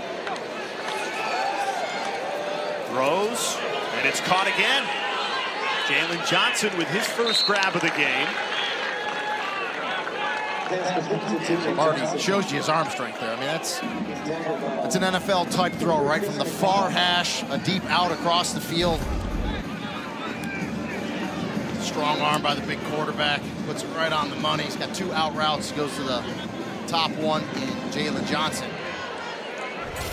Talent has never been the question for Lombardi. Started his college career at Michigan State, now in his 7th year. He is older than 12 NFL starting quarterbacks. Flips it off. Nowhere to run for Ruckowitz. Dan Bolden, we called Dan Bolden's name out a ton in the first half, so why not call it out in the second half? The linebacker comes up there and makes that tackle, holding Northern Illinois to 3rd down. That's his 6th tackle of the day.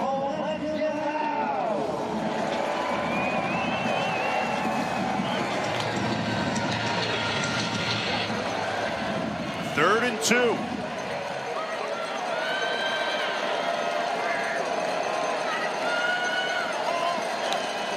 Lombardi rolls right.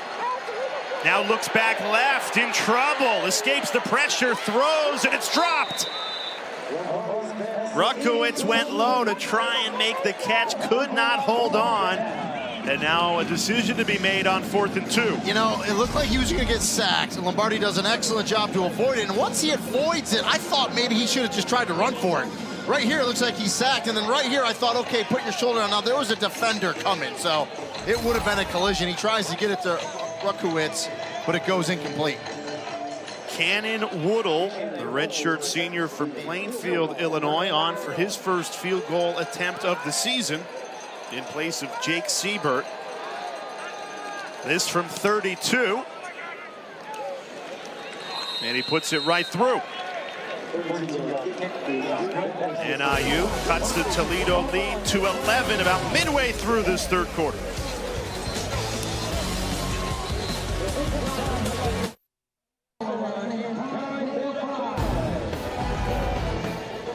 Kick off your Week 4 NFL Sunday at a special time, 8:30 Eastern, with the Countdown Crew on ESPN and the ESPN app. Remember the London game on ESPN Plus at 9:30 Eastern time.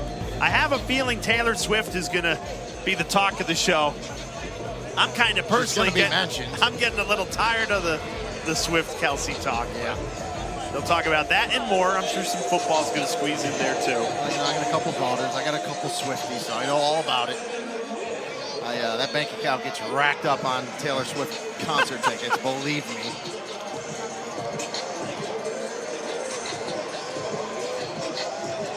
Saturday action, 8 minutes to go in the third quarter. Toledo, a commanding 11-point lead. The Rockets picked to win the conference before the season. They're the reigning champs as well. NIU, after a field goal.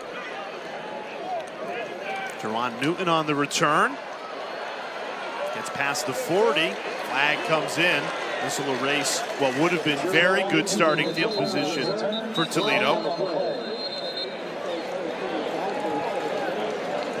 Dreaded flag on a special teams play. We've seen a lot of them. Who would have thunk it? On special teams in During the particular. return, holding, receiving team number 26. 10 yards from the spot of the foul. 1st and 10.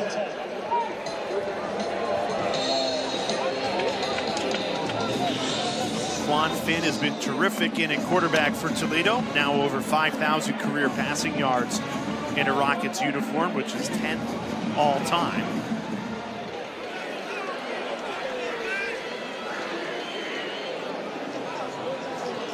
We didn't even know if Finn was going to start this game. Came out of the game against Western Michigan a week ago.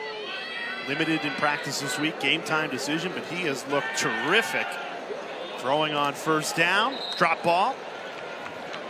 Jaden Dotton could not hold on. Yeah, a little low on that one. That's just one there. I just don't think Finn really warmed up. You see him moving that shoulder a little bit. Kind of short-armed it just a little bit. Dotton had a chance to catch it, though, even though it was low. Even with the Finn injury, Toledo, a very capable backup in Tucker Gleason, came into that game against Western Michigan. They were trailing by 10, outscores the Broncos 35-7 in the second half, so they feel comfortable whether it's Finn or Gleason in at quarterback. Finn steps up, going to run for the first down, dives to the 45. He has a great burst for a quarterback. Takes that for 15. And great situational awareness, too. You know, he doesn't slide because he knows it's going to get marked as soon as he starts to slide. So he wants to make sure he gets the first down. He dives forward, make sure he gets all the yardage necessary. No hit taken. Excellent play. Eddie Boone running on 1st and 10. And the ball's out. No whistles. Here come the Huskies the other way. Touchdown, NIU. This, of course, will be reviewed. Nate Valkersel, the transfer from South Dakota, as it stands, a 50-yard defensive touchdown. Yeah, and Valkersel did not hesitate one bit. He saw that ball on the ground. He went and grabbed it. Started returning, so we'll see if Boone was down or not. See the hit. That ball's out. Yeah, that ball's out for sure. This is a touchdown. That's an NIU touchdown.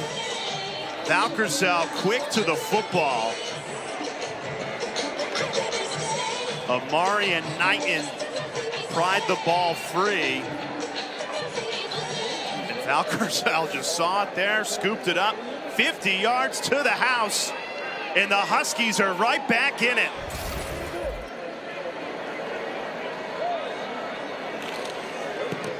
Woodhill tacks on the extra point, and just like that, it's a 4-point game. Yeah, you get a big play out of your defense like that, that'll keep you in the game. 10 unanswered for Thomas Hammock and the Huskies. You need a defensive touchdown when you got some action going on a Saturday in September.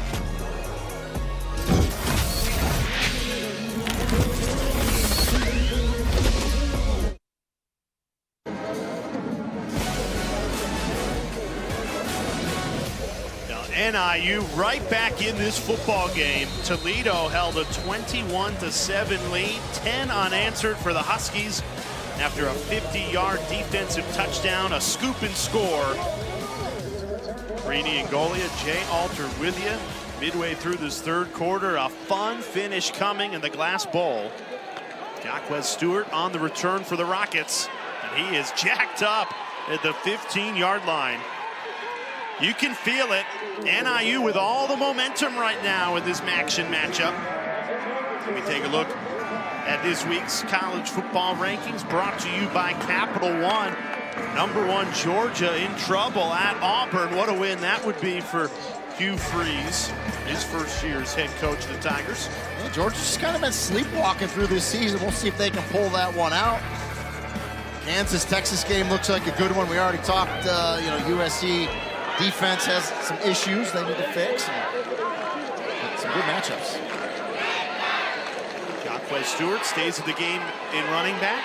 Finn fakes it to him and scurries out of bounds. There's a flag down, now 2 of them. Yeah, they're going to get Newton with a hold on the outside, and this is going to back him up for even worse field position here on first down. And you're right, the momentum you can feel in Northern Illinois with a burst. Penalize half the distance to the goal. First down. You're going to see the hold here by Newton, number 1. When you're on the outside and you're on an island like this, you know, and a great job selling it by Javon Bird as well. Throw those arms up there, and you get two flags thrown in there. And now Toledo's back at their 10. Jason Candle's thinking, where did it go wrong in this third quarter? A 2-touchdown lead. Now just a 4-point lead. Finn flips it to Stewart, cuts back. He's got plenty of speed. Still churning those legs forward. Falls down right at the first down marker. Yeah, what penalty? Jacquez Stewart gets it right back. That's a first down, gain of 15, moves the chains.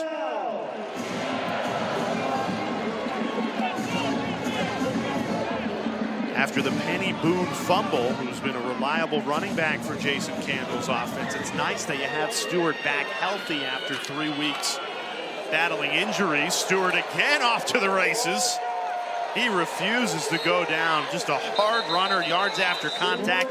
Takes that for 19. Well, he picked up there's a flag on the play, but he picked up about 6-7 more yards after contact. We'll see that flag comes down right kind of in the scrum where everybody was. And Toledo's hurt themselves today with a few penalties. Personal foul. Targeting. Defense number 22, using the crown of the helmet. That play's under further review. So now it has to be crown of the helmet. That's the only way you can get targeting here, because Stewart is not a defenseless player. He's running the ball. So we'll see if McCarroll came up and used the crown. And that crown cannot be used anywhere on the body of the player. And so here's the thing. He does use crown of the helmet. He took the brunt of it. And so what a lot of people don't realize is that rule is put in there as much to protect the defender as it is the offensive player, because you just don't want to see a player getting hurt, dipping their head. So by letter of the law, he used crown of the helmet trying to make that tackle, although he got the worst of it there from Jacquez Stewart.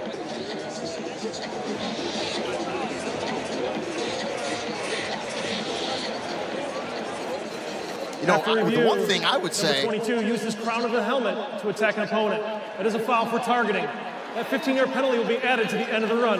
Number 22 is disqualified for the remainder of the game.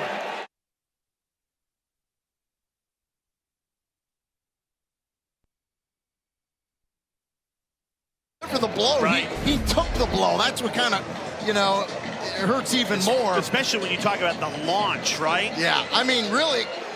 Stewart's coming into him, but again, that rule's put in there to protect defenders as well. You got to see what you're hitting. You can't dip your head like that. Because you dip your head with the crown, the replay officials have to call that. So Toledo in great field position after the targeting. Finn, another solid gain of 5 on first down.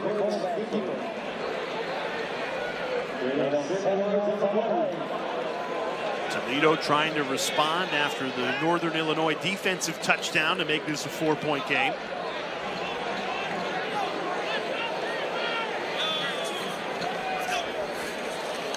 Then play action.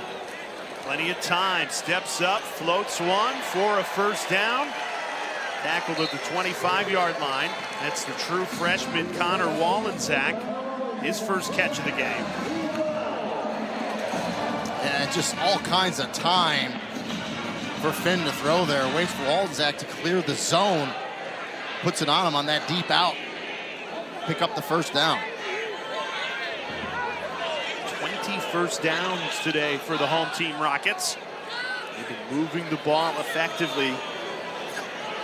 Trying to punch this in for a touchdown. Right back to Wallensack. This time through the ground game, nothing doing.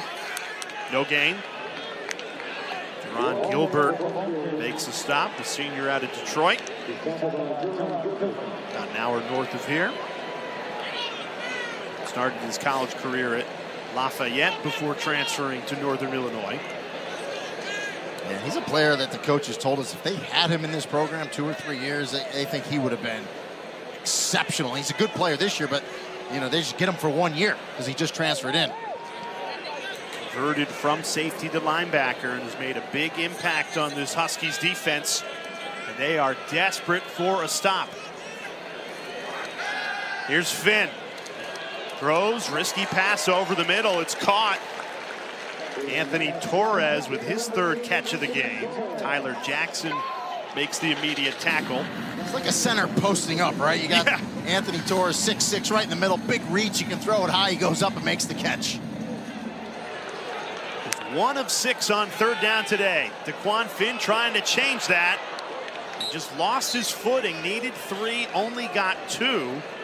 What do you do here if you're Jason Candle? Yeah, I know he's aggressive. I think he goes for it here, and they're gonna go for it. Not only that, they're gonna go with tempo here. They're not gonna let Northern Illinois substitute.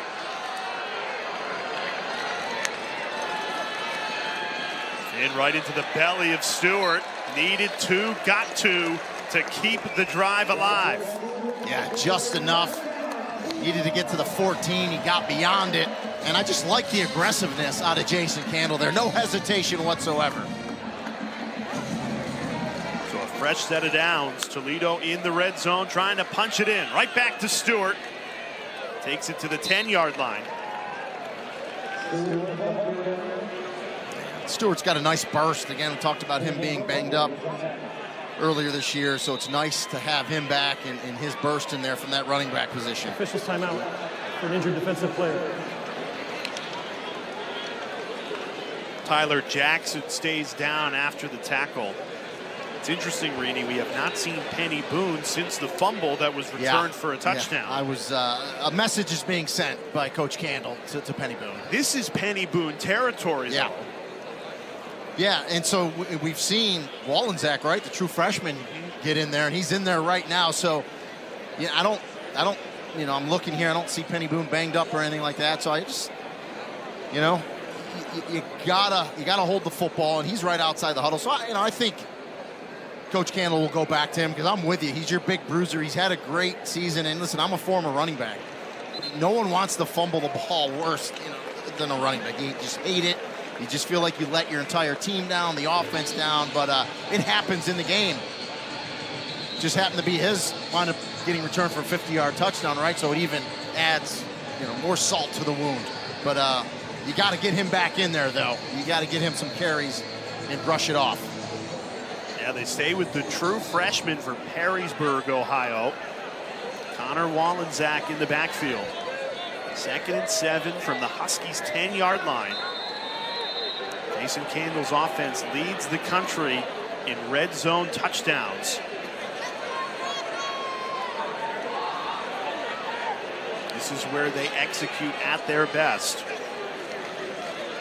Wallensack running right through the hole, churning those legs to the 6-yard line, gain of 4. And just a very efficient runner, hard runner. I think he had Devin Rogers, the center, out in front of him. He banged into him and pushed him forward for a couple yards. 3rd and 2. NIU trying to keep Toledo out of the end zone.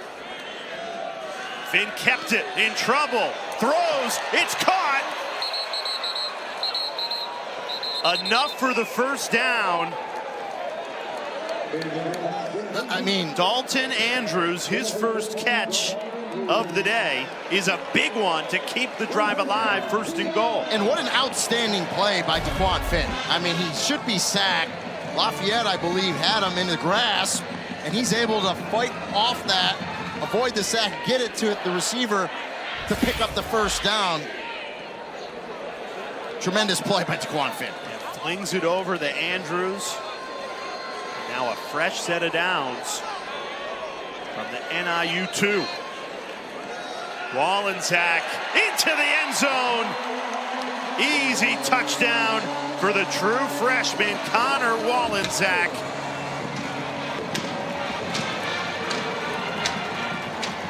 Very impressive Rockets drive coming out of the defensive touchdown, an immediate answer. Yeah, 12 plays, 85 yards. Really, I think it's 90 yards because, I mean, 85 official. Remember, they had a penalty that dropped them back inside the 10. So, yeah, what an answer by the Rockets. They chew up nearly 6 minutes of clock. Regain a double-digit lead. Some breathing room. Flag comes out on the extra point. Let's see what this call is, but just great balance by that offense, right? Mix Illegal of run and substitution, pass. 12 players on the field, defense. That penalty has been declined. Try for point is good.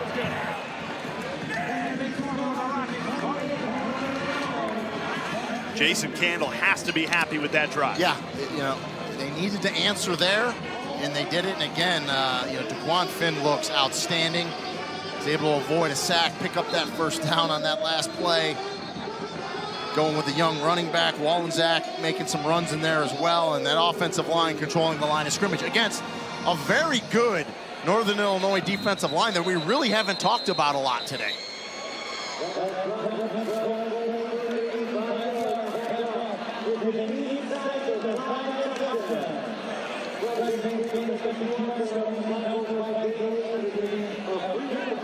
Out-of-town scoreboard for all action fans. Bowling Green up 31-14 on the road at Georgia Tech. Another potential Power 5 win for the MAC. Yeah, we talked about it, you know, and yeah, that's going to be a big one if Bowling Green can hang on. Toledo now has 251 yards rushing in this game today, so over their average of 214 coming into the game, which was best in the MAC. Already 3 Power 5 wins on the season, and a chance to make it 4 if Bowling Green holds on. Fair caught at the 29-yard line. And you can watch, if you're a MAC fan, MAC football all season long on ESPN Plus, the home to 30-plus MAC football games next Saturday. Northern Illinois against Akron at 3:30. And Kent State against Ohio. The Bobcats owning one of those Power 5 wins, knocked off Iowa State earlier this season. We should say, too, with all the craziness in college football with conference realignment, the MAC is just Mr. Reliable, steady. Everyone's happy, you know, staying home, and they just keep trucking along. And action will be here those midweek games before you know it. NIU going with the Wildcat to start this drive. Ontario Brown pushes the pile for a gain of 5. You know, it's funny with the college football playoff expanding, Reedy. It's not out of question that one of these seasons you get a MAC team that goes undefeated and could work their way into a college football playoff spot. Wasn't that long ago, right? Western Michigan went to the Cotton Bowl. So, I mean, yeah, it definitely can happen. Now they have to sort out what they're going to do. Is it going to be 6+6 or 5 and 7? I mean, we got to find out what's going on with the Pac-2 because that's what's left out there. I think the group of 5 is going to get an automatic berth, though, at least one. Yeah, I think that the way they're going to have it with the conference champions, I agree. So if a MAC team can be the best group of 5 team, one day you could see the MAC playing in the college football playoff. What a moment that would be. You're a UMass alum. You were thinking, in terms of expansion, UMass could make sense to come back into the MAC. I mean, they were in the MAC at one point. It was one of those deals where they said, you know, you got to either bring all your sports in or get out in football. So they left because everything else is in the Atlantic 10. But I think this might be a home eventually down the road because independent play is just tough. You got to be in a conference now, especially for football. And Toledo travels to Amherst to take on UMass on ESPNU a week from today. Turning the corner, trying to keep the footing. Brown went down just shy of that first down marker to finish the third quarter. Toledo, nice cushion, 11-point lead. The MAC favorites head to the fourth quarter, trying to close out a homecoming win. NIU with the football and driving though.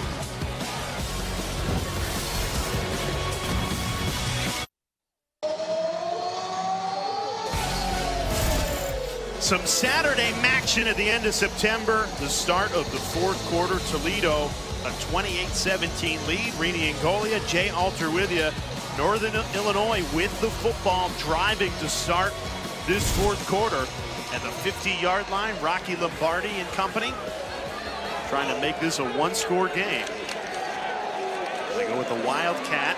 Brown tangled up, only needed a yard. I don't think he got it. He didn't, he's short. And that's the first time today they've run that Wildcat set to the left side. They've had a lot of success to the right side. They go to the left side there. Peters was in on the tackle. Darius Alexander up front as well for Toledo. Now the seventh-year senior hustles back into the huddle. Rocky Lombardi, 25 years old, older than 12 NFL starting quarterbacks. They give up on the Wildcat, go to the veteran for a 3rd and 1.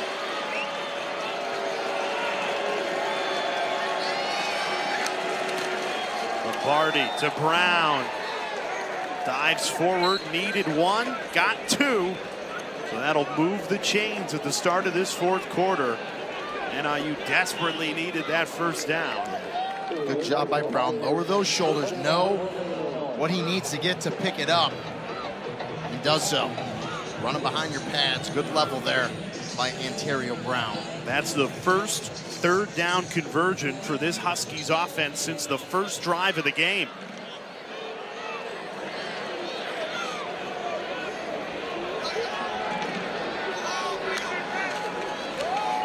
Flea flicker.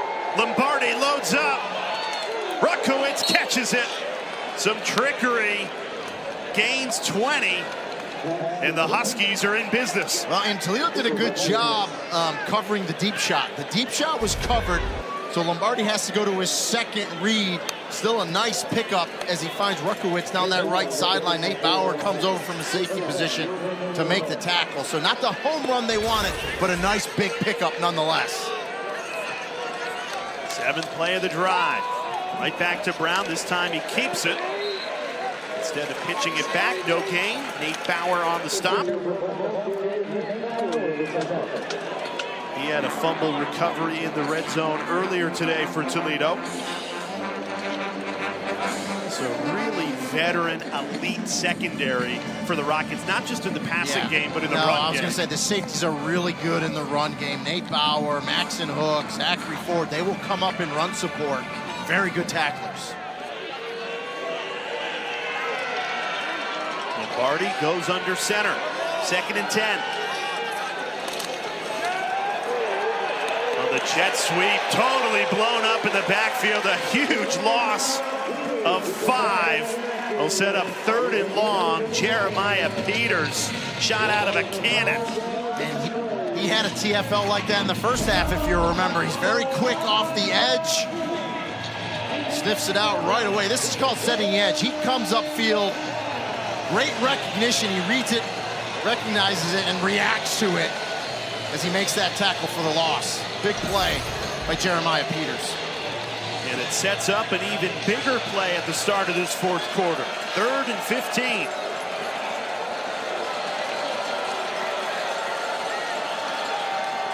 Lombardi looks left, throws left. It's incomplete. Jalen Johnson says he held on, but the ruling on the field, as you just heard, incomplete. Yeah, I was going to say, if you could get half of it back, then it makes 4th down manageable. But Jalen Johnson still saying he caught the ball, and I think replay will look at it. It gets tipped. Incomplete. Yeah, the ball can hit the ground, but the ground cannot aid you in making a reception. To run. After the incomplete pass ruling, please set the game clock to 11 minutes and 29 seconds. 11:29. Yeah, this is interesting.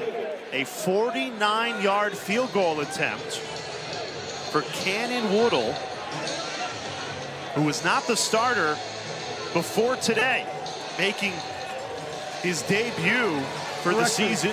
11:39 on the game clock, please. 11:39. Made one from 32 earlier. Now this is a lot more difficult than 32. And this gets it back to a one-score game. That's why you kick it here. Yeah, to make it a one-score game, Woodle has plenty of leg on it and drills it from 49. Cannon Woodle showing off the cannon of a right foot. And just like that, a one-score game at the Glass Bowl. It's the NFL like you've never seen it before. Falcons and Jaguars will transform into the world of Toy Story in real time. Tune in for Toy Story Fun Day Football, Sunday at 9:30 a.m. on ESPN+. Well, Falcons, Jaguars tomorrow on ESPN+, however you choose to watch it. Toy Story. You're like a Woody guy, right, Jay? I would say I'm more Woody than Buzz. Yeah. And I like Buzz Lightyear, you know. I'm actually really interested in watching that, and I'm going to. I think a lot of people will. Yeah. Or bounce back and forth, just like, you know, Peyton and Eli on ESPN2 for Monday Night Football. Great return here for the Rockets. I like when you got multiple choices. Yeah. The mega cast, if you will, can bounce back and forth. Peyton and Eli returning on Monday Night Football for Giants Seahawks this Monday. If you're just joining us, it's been a good back and forth game. Toledo returns Daquan Finn back from injury, and he has looked terrific both in the passing game and in the rushing game. Toledo, a lot more yards, but this is a one-score game. Yeah, I mean, the fumble return for a touchdown by Nate Velkersel really was a big play for NIU, keeping him in this game. Finn throws wide open. Vander Ross inside the 20, makes a man miss. Touchdown, Toledo! 68-yard touchdown, blows this game wide open. You know, a little inside baseball. We were talking in the break. Yeah, what will Toledo do here? Long sustained drive, run the ball. They take a shot right out on first down. Vander Ross runs an over route. He's wide open. Good protection once again. Finn puts it on him. And then look at the athleticism and speed by junior Vander Ross, making Northern Illinois defenders miss on his way to the house for 68 yards. Toledo's longest play of the season on the first play of the drive. Watch it again. The sophomore from Tampa, Florida, Junior Vander Ross. You talk about yards after the catch. Well-deserved touchdown, and Toledo's up 2 touchdowns.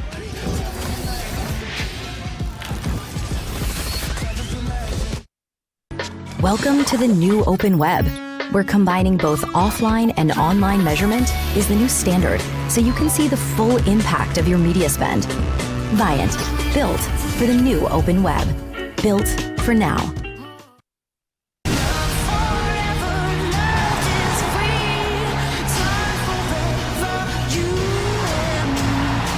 Superb racing. Yes, guys.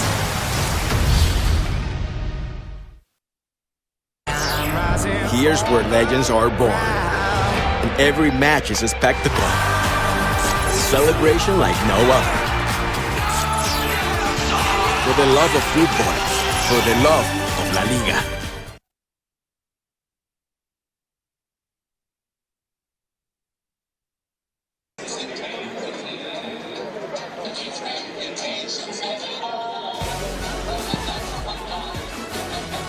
just after NIU makes this a one-score game. First play of the drive, Toledo, 68-yard touchdown. Junior Vander Ross, longest play of the season for the Rockets, and now a comfortable 15-point lead. Yeah. Tampa Jesuit, another one of those Florida kids we were talking about, that Jason Candle has a nice pipeline coming from the Sunshine State. It was funny speaking with Coach Candle that they made a bowl game and it was down in Florida. Yep. And he said that's great because Florida is one of those areas we like to get into and take kids to Toledo. That has definitely paid off.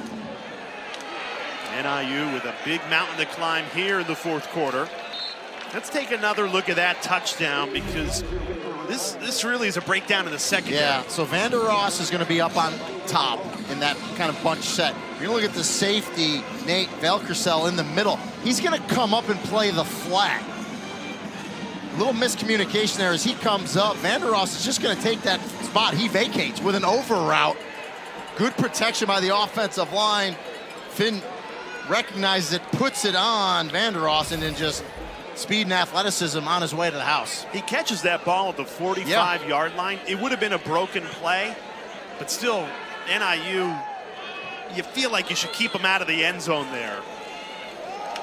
The Huskies need offense in a hurry here. Clock ticking to 11 minutes remaining. And remember, with the new rules, after first downs, the clock doesn't stop. So, you know, although you think, okay, we're under 11, a lot of time left in this game, they're only down a couple scores. I think you still got to up your tempo a little bit. You know, get some more plays in here.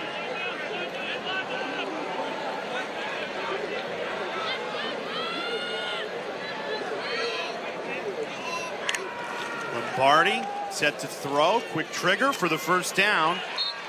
Finds Trayvon Rudolph. He's been the top target this season for NIU on an offense that kind of lacks that explosive playmaker. And when you're down by a couple scores, you know, that's kind of what you're looking for, right?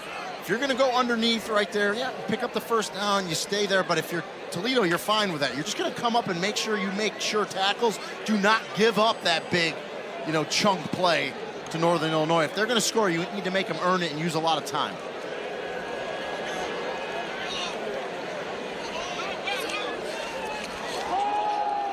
Brown out of the backfield.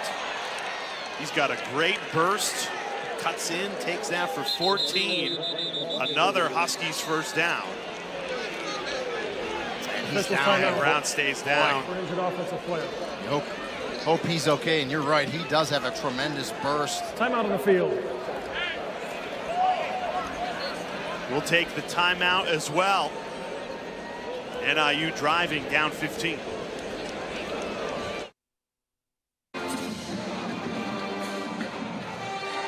Well, great to see Ontario Brown. He jogged off the field under his own power. Still on that sideline. He's had a tremendous day. 15 carries for more than 150 yards. And they're not deep at running back. We talked about them redshirting Justin Lynch, so great sign there, seeing Ontario Brown running on the sideline. Gavin Williams, a transfer from Iowa, in the backfield on the left hip of Lombardi. Pressure coming. Lombardi floats one deep. Incomplete. Grayson Barnes just a yard behind it. Zachary Ford in coverage for Toledo. And you got to take those vertical shots too. So it's a good play call there, but good coverage by Zachary Ford. Free safety there.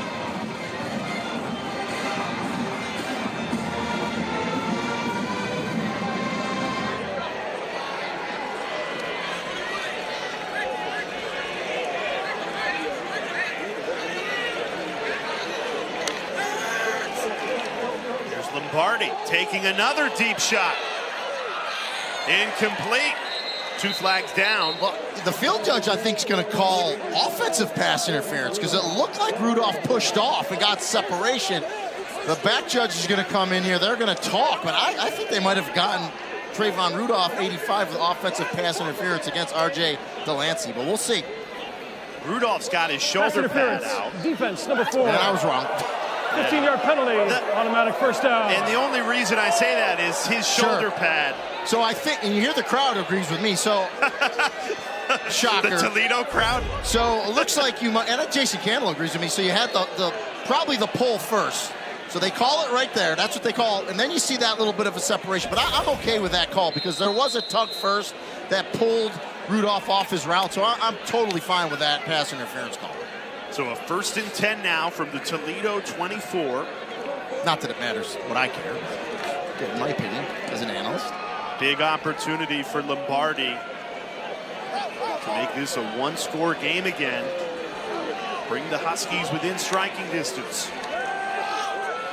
Lombardi takes a shot to the end zone. It's caught. Touchdown, Huskies. Jalen Johnson. A great grab. Stays down after the collision in the end zone. It counts as an NIU touchdown.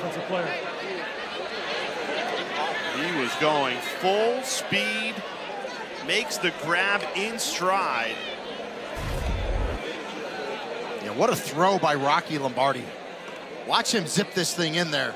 Tight spiral right between defenders. Excellent catch by Jalen Johnson. Actually bobbled it, but secured it before he hit the ground. And really, you just saw his head hit the ground. Of course, a teammate comes over to celebrate, not knowing that he just face planted right there. Does the ball sneak out? Yeah. Replay will look at this because he definitely bobbled it on his way down.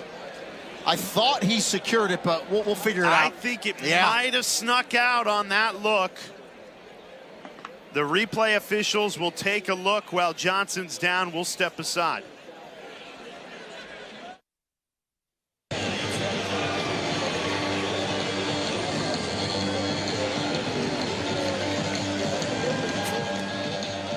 So this will stand as a Husky touchdown. Replay official Dennis Jackson upholds the call on the field, which was a good catch by Jalen Johnson, and now a 2-point attempt from NIU. Lombardi swings it out, a double pass into the ground, incomplete. Rudolph bounced it. And this is a really risky call because if you kick the extra point, it's a one-score game. Yeah. You're down 8. So definitely a lateral pass to Rudolph here, and he just kind of short arms it, and it gets deflected as well. And so people are saying, why go for 2 now? Why not kick it and make it 8? I'll tell you why. It's all about analytics. So analytics is going to tell you, go for 2 now. If you get it, great. If you don't, you still got 9:14 left, and it opens up other opportunities. I'm just telling you what analytics says. I'm not saying I agree with it. You have a chance to make it a one-score game. I'm with you. Listen, I kick it. I take every available point I can if I'm the coach until the very end when you have to, either go for 2 or onside kick or whatever. But I'm just telling you, that is why coaches do it now, because the book tells them that they have more opportunities to go for it down the road. So instead, it's a 2-possession game. Toledo a 9-point lead. And I think because of that, to your point, Jay, this kind of dictates how Jason Candle calls this possession here in terms of getting this clock running and moving, trying to shorten this game and get a win here. Stewart on the return, cuts back, plenty of room, down the sideline, Stewart. Check out the wheels. Jaquez Stewart returns it for 47 yards. He's been great today in the return game. It's great having him back if you're a Toledo fan as a running back. But boy, he has been really good returning kickoffs today, giving the Rockets some excellent field position.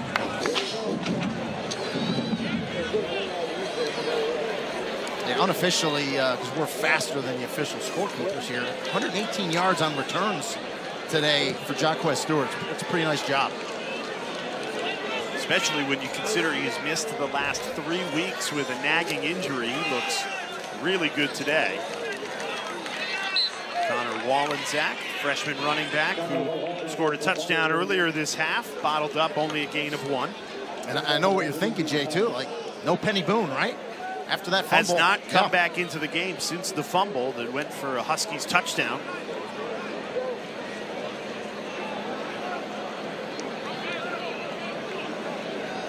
Quarterback DeQuan Finn has had an outstanding day. 15 of 19, 280 yards, 2 touchdowns. Season high in passing yards for the junior.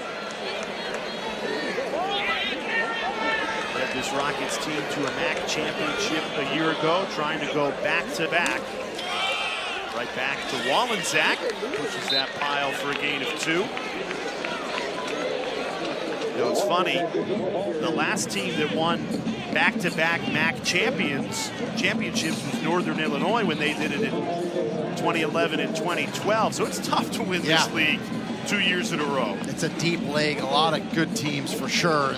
This Toledo team is geared to make a run at doing it back-to-back. But a nice job by Northern Illinois defensively here. 3rd and long here. See if we get Finn rolling out here. Give him a little run pass option because he's dangerous with his feet as well. Pressure coming. Finn off his back foot. Completes the pass, but well short of the first down marker. Larry Stevens only gained a yard, tackled by Ray Thomas. And a good tackle by Ray Thomas, too, because if he doesn't make that tackle, he turns that up and gets that first down easy, and that's going to force a punt. So an excellent job by the Northern Illinois defense. After a terrific return, Stewart got this ball to midfield. Toledo goes 3 and out. Emilio Duran with a chance to pin the Huskies deep. You know, and Ray Thomas, that's a defensive lineman that's dropping back in space, making that tackle. Tremendous play.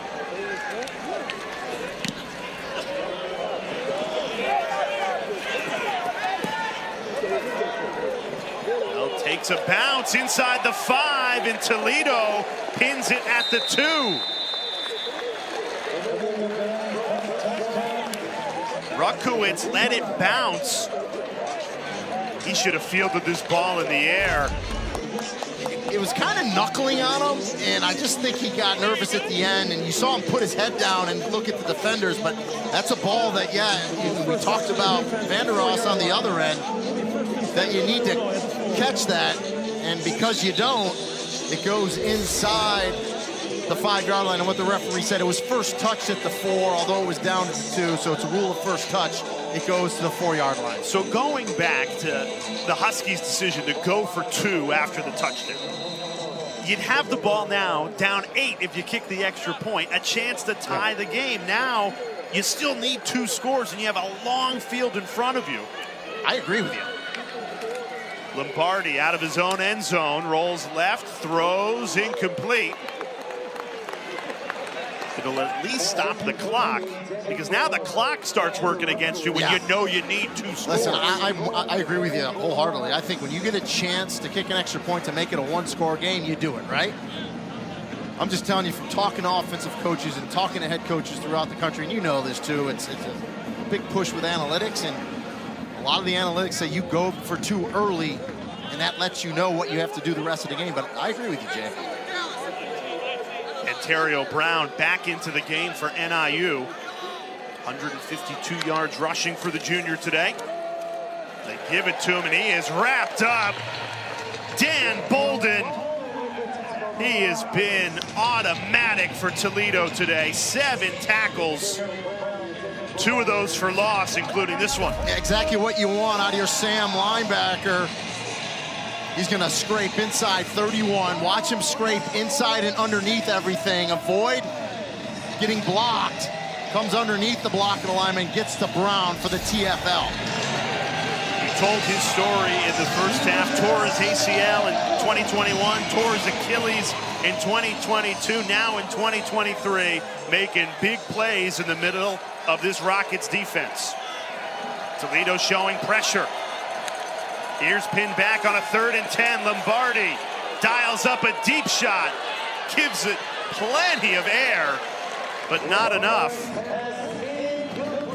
Trayvon Rudolph 5-6 yards behind that ball. He just hoisted it up there, hoped for the best. NIU forced a punt. Yeah, the Toledo defense comes up big. You get the big special teams play, pinning them down at the 4-yard line. And now you're going to get a 3 and out, and you should get tremendous field position here for your next possession, and we're under 6 left in the fourth. Lombardi talking to Rudolph. He's saying, I put plenty of air under that ball. Come on, might have touched the clouds. And now Tom Foley, the transfer from Minnesota, punting out the back of his own end zone. Andrew Ross moves over. His own 44, tripped up just shy of the 50. As we remind you, coming up tonight, one more big college football game over on ABC. Number 11 Notre Dame taking on undefeated Duke. That was such a great scene. College game day earlier today from Durham. Coverage begins 7:30 Eastern over on ABC. Yeah, looking forward to that one. That's going to be a good matchup tonight. NIU does have all 3 timeouts. Trailing by 9. You know, Jason Candle want his offense to eat up as much clock as possible, and if you score another touchdown here, you definitely put the game out of reach.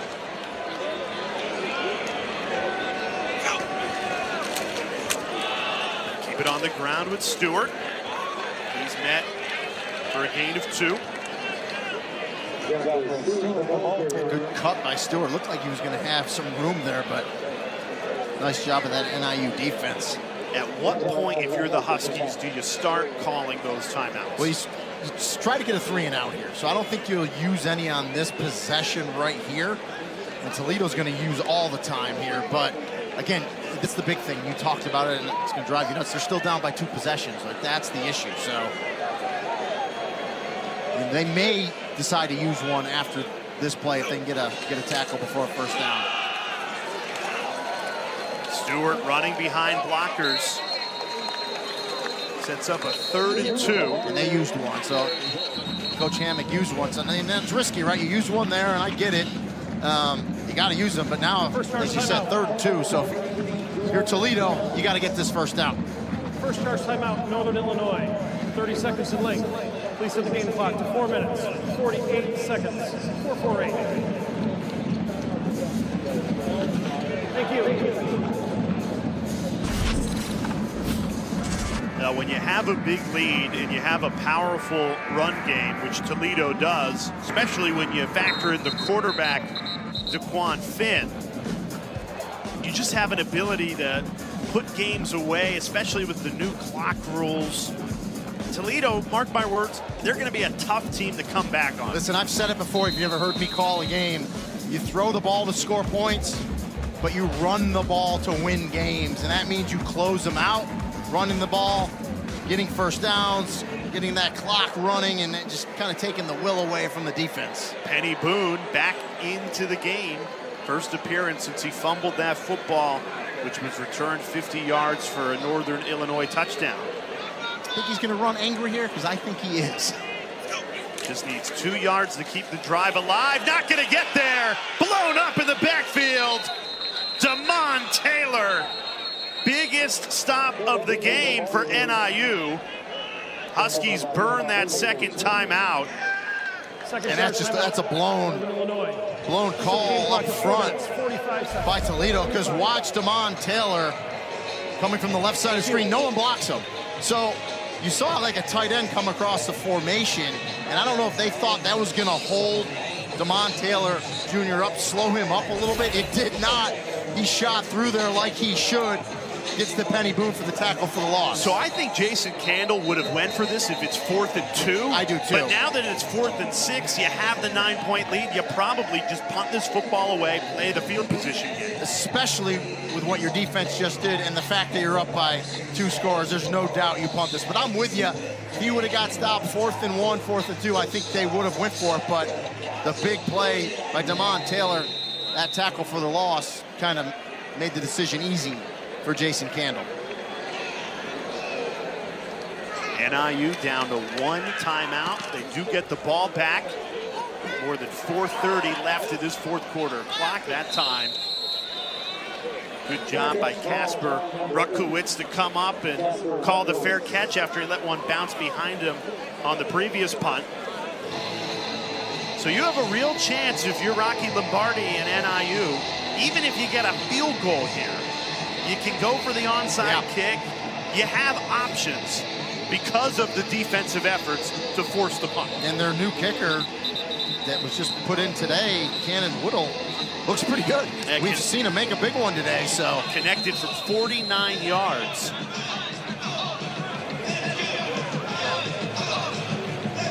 Northern Illinois with life here. Gavin Williams starts with the backfield on the right hip of Lombardi. Pressure coming. Lombardi throws on first down. Short gain. Right back to Rutkowitz.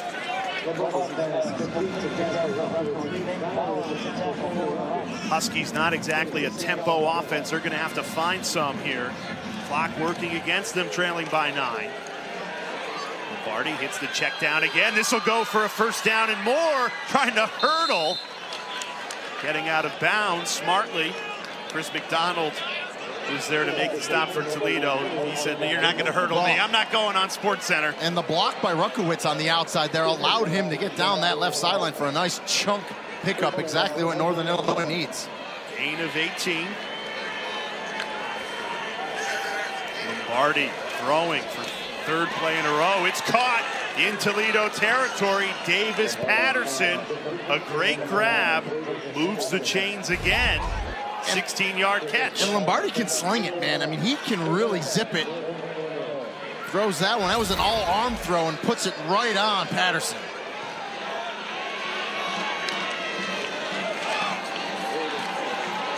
Lombardi rolls right, surveying the field, takes it himself. Pretty good pickup of 8 there. Now, even though he ran out of bounds, the clock stops momentarily, but as soon as the ball's set, clock's going to start again as soon as the referee winds it, which is right now. So, staying with the tempo.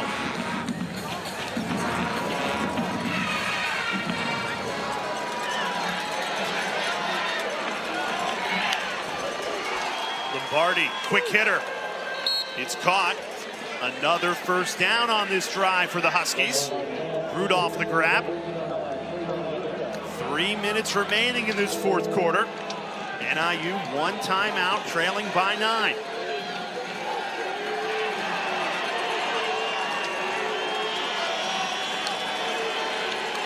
Lombardi, he's getting out quickly. Rutkowitz spun after another first down into the red zone. Gain of 13. Yeah, excellent catch by Rutkowitz. Great use of the hands. I love it when the receivers don't let that ball get to their body. Boom, makes the catch, turns it up, and yards after the catch as well.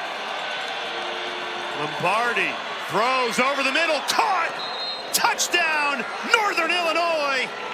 Chris Carter. The Huskies storm down the field, 7 plays, 76 yards in just 2 minutes and 16 seconds. Wow. And if you're a Northern Illinois fan, you're saying, where's this offense been all year earlier in this game? And just quick release by Lombardi, boom, puts it on his big receiver for the touchdown. Nice route by Chris Carter, 6'7", 240-pound tight end. And that drive orchestrated by the 7th-year senior Rocky Lombardi. A perfect 6 for 6 through the air, and then he ran it for 8 yards himself. So that was all Lombardi, the 25-year-old veteran on the road, making things happen down the stretch. You see Carter on bottom. As soon as he comes out of that break, that skinny post, that ball is delivered by Lombardi. The safety, Emmanuel McNeil-Warren, can't get there fast enough. Excellent throw, good catch, and now this is where coaches make the big bucks with their decisions. You only got one timeout in your pocket if you're Thomas Hammock. 2:24 left. Do you onside kick it, or do you kick it deep and say, I think with one timeout, if my defense gets a 3 and out, we're going to get the ball back down 3. Here's the deal. Or down 2, excuse me. You're on the road. You battled back to give yourselves a chance. Onside kick. Yeah.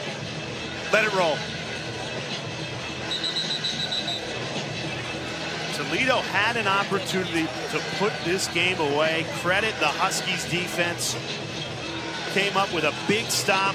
Rocky Lombardi charges down the field in 2 minutes of change. And we have a fun finish. What did you expect? Saturday action in September. Especially these two teams, right? And a team that's really lacked those big chunky yardage plays this year. Northern Illinois come up with a few here. Onside kick, here we go. Toledo has it. Terwan Newton smartly got out of bounds, and now all the Rockets need to do is kill this clock and cling to a 2-point lead. Well, they got the big hop at the end, is exactly what you want. You got that big bounce. Of course, the hand team's out there. Newton's going to come up and get it, but that's exactly what you want, that big bounce. And you saw the defender going down the sideline. If he can go for that ball and cause a collision, which he can go for that ball, you got a chance. But instead, Newton comes up sure-handed, makes the recovery. And for those that are wondering why he stepped out of bounds and didn't keep running, I just think that's a smart play. Totally. Yep, just get out. Toledo 1 first down away from sealing this victory. NIU's rush defense has been stout. Thomas Hammock electing not to use his final timeout. The clock continues to run under 2 minutes. I gotta believe he'll probably use it here after second down. Kind of dealer's choice on coaches when they want to use it. This ball definitely will not be snapped until it should be 1 on the play clock, but at least no more than 3. Finn, the quarterback, a threat to run it himself. Hands off to Stewart. Bottled up again. Final timeout taken by the Huskies, who have at least given themselves a shot. You get this third down stop, Your third and final. you're going to get the football back with a chance. 1 minute, 35 seconds. What's 35? Let's take a look at today's best moment, brought to you by AT&T 5G. And there was a lot of them today, but how about this one from Daquan Finn to Junior Vandeross. Excellent throw, and just look at the run after the catch by Vandeross, making Northern Illinois defenders miss on his way for a 68-yard touchdown.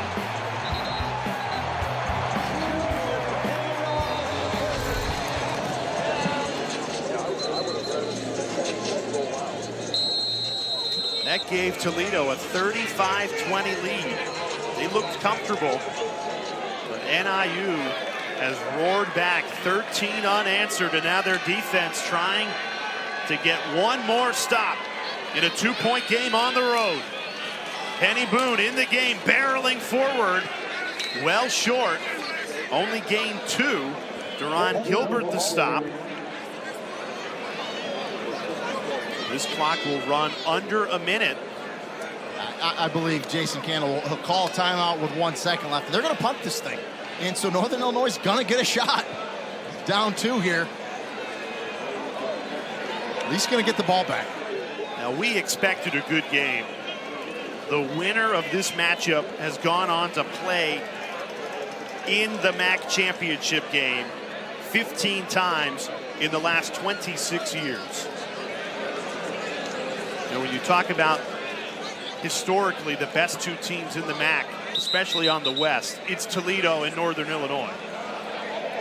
First charge timeout. And we knew this game would perk up Northern Illinois, get those juices flowing to kind of get their season back in the right direction. Yep, after that thrilling win at Boston College to start the season, 3 straight losses, but you wipe that slate clean when you get to MAC play. And if you can win this game, you almost suddenly, out of nowhere, become the favorite to win the MAC West. You have that tiebreaker against the preseason favorites, Toledo.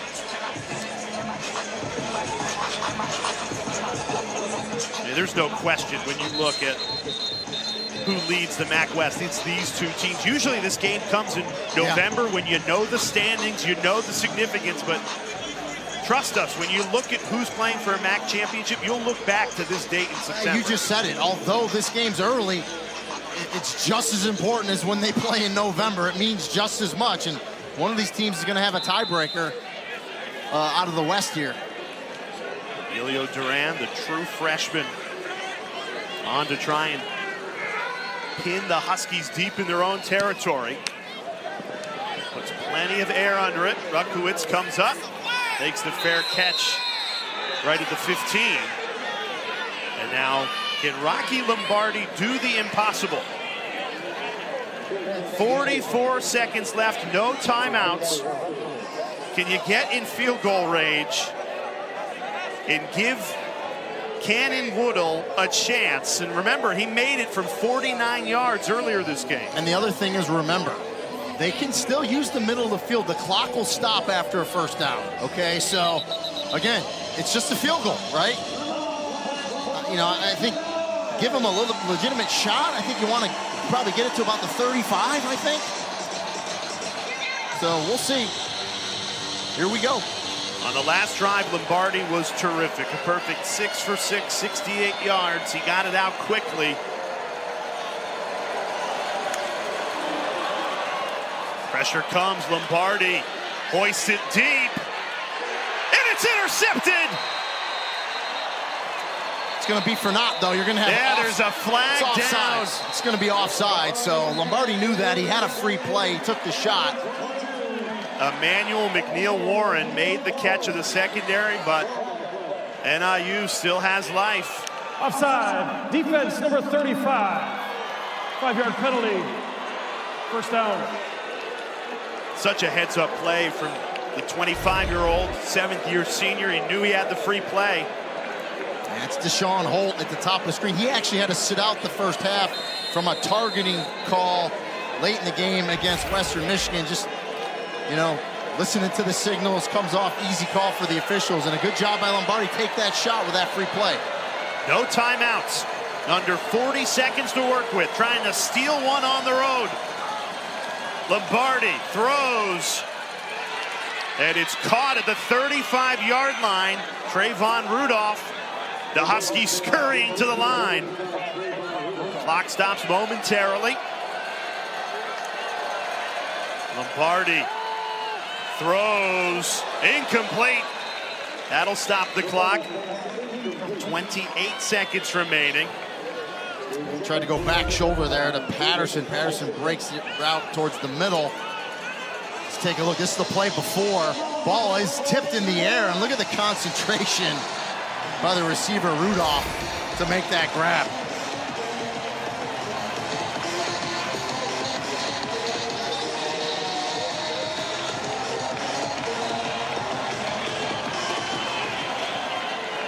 NIU was down by 15 in this second half, trying to roar back. They'll need help in the final 28 seconds to set up a potential game-winning field goal. Lombardi in trouble.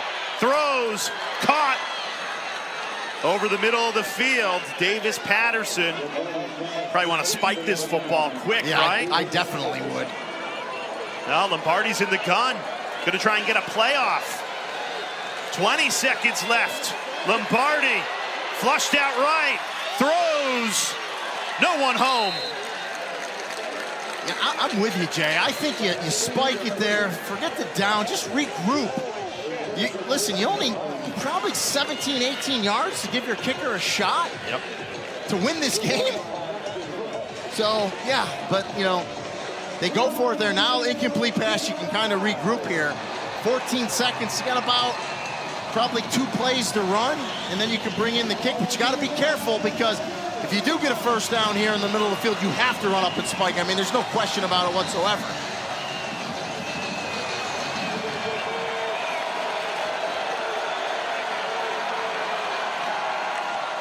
Lombardi throws, miscommunication, incomplete. And now down to 10 seconds left. Yeah, he had to throw that before he wanted to because Lombardi knows if you take a sack, the game's over. So he had pressure in his face. He takes a big hit there, but he sees it coming right at him. Judge Culpepper is going to deliver the blow.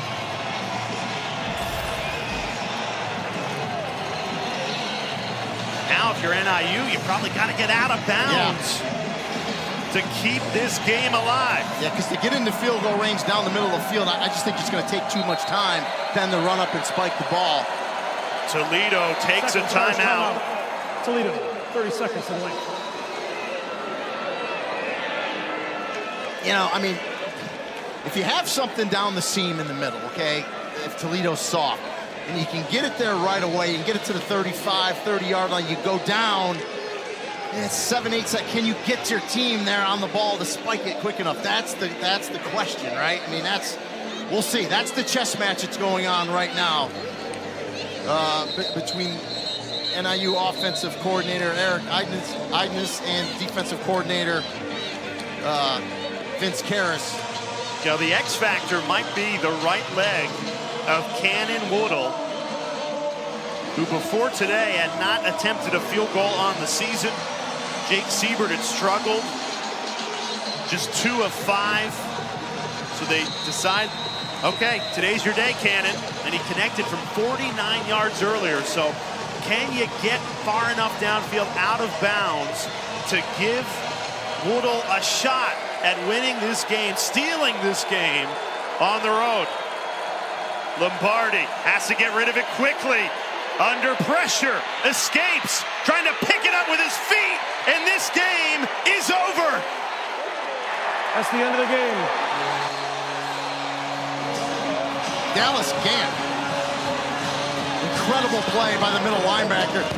Usually don't run with speed like that. Gant tracks down Rocky Lombardi. Lombardi thought he could get out of bounds. Gant chased him down, and Toledo survives a Saturday thriller in the MAC. Yeah, I mean, you're right. Lombardi breaks the pocket here, thinks he can get out of bounds right here, and just look at the middle linebacker. Gant track him down, makes the tackle, inbounds, clock running, game over. And wow, you know, exactly what we expected from these two teams here, right down to the finish, right down to the wire.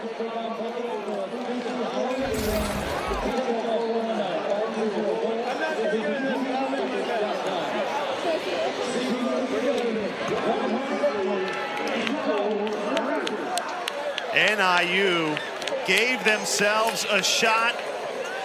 Lombardi comes up short.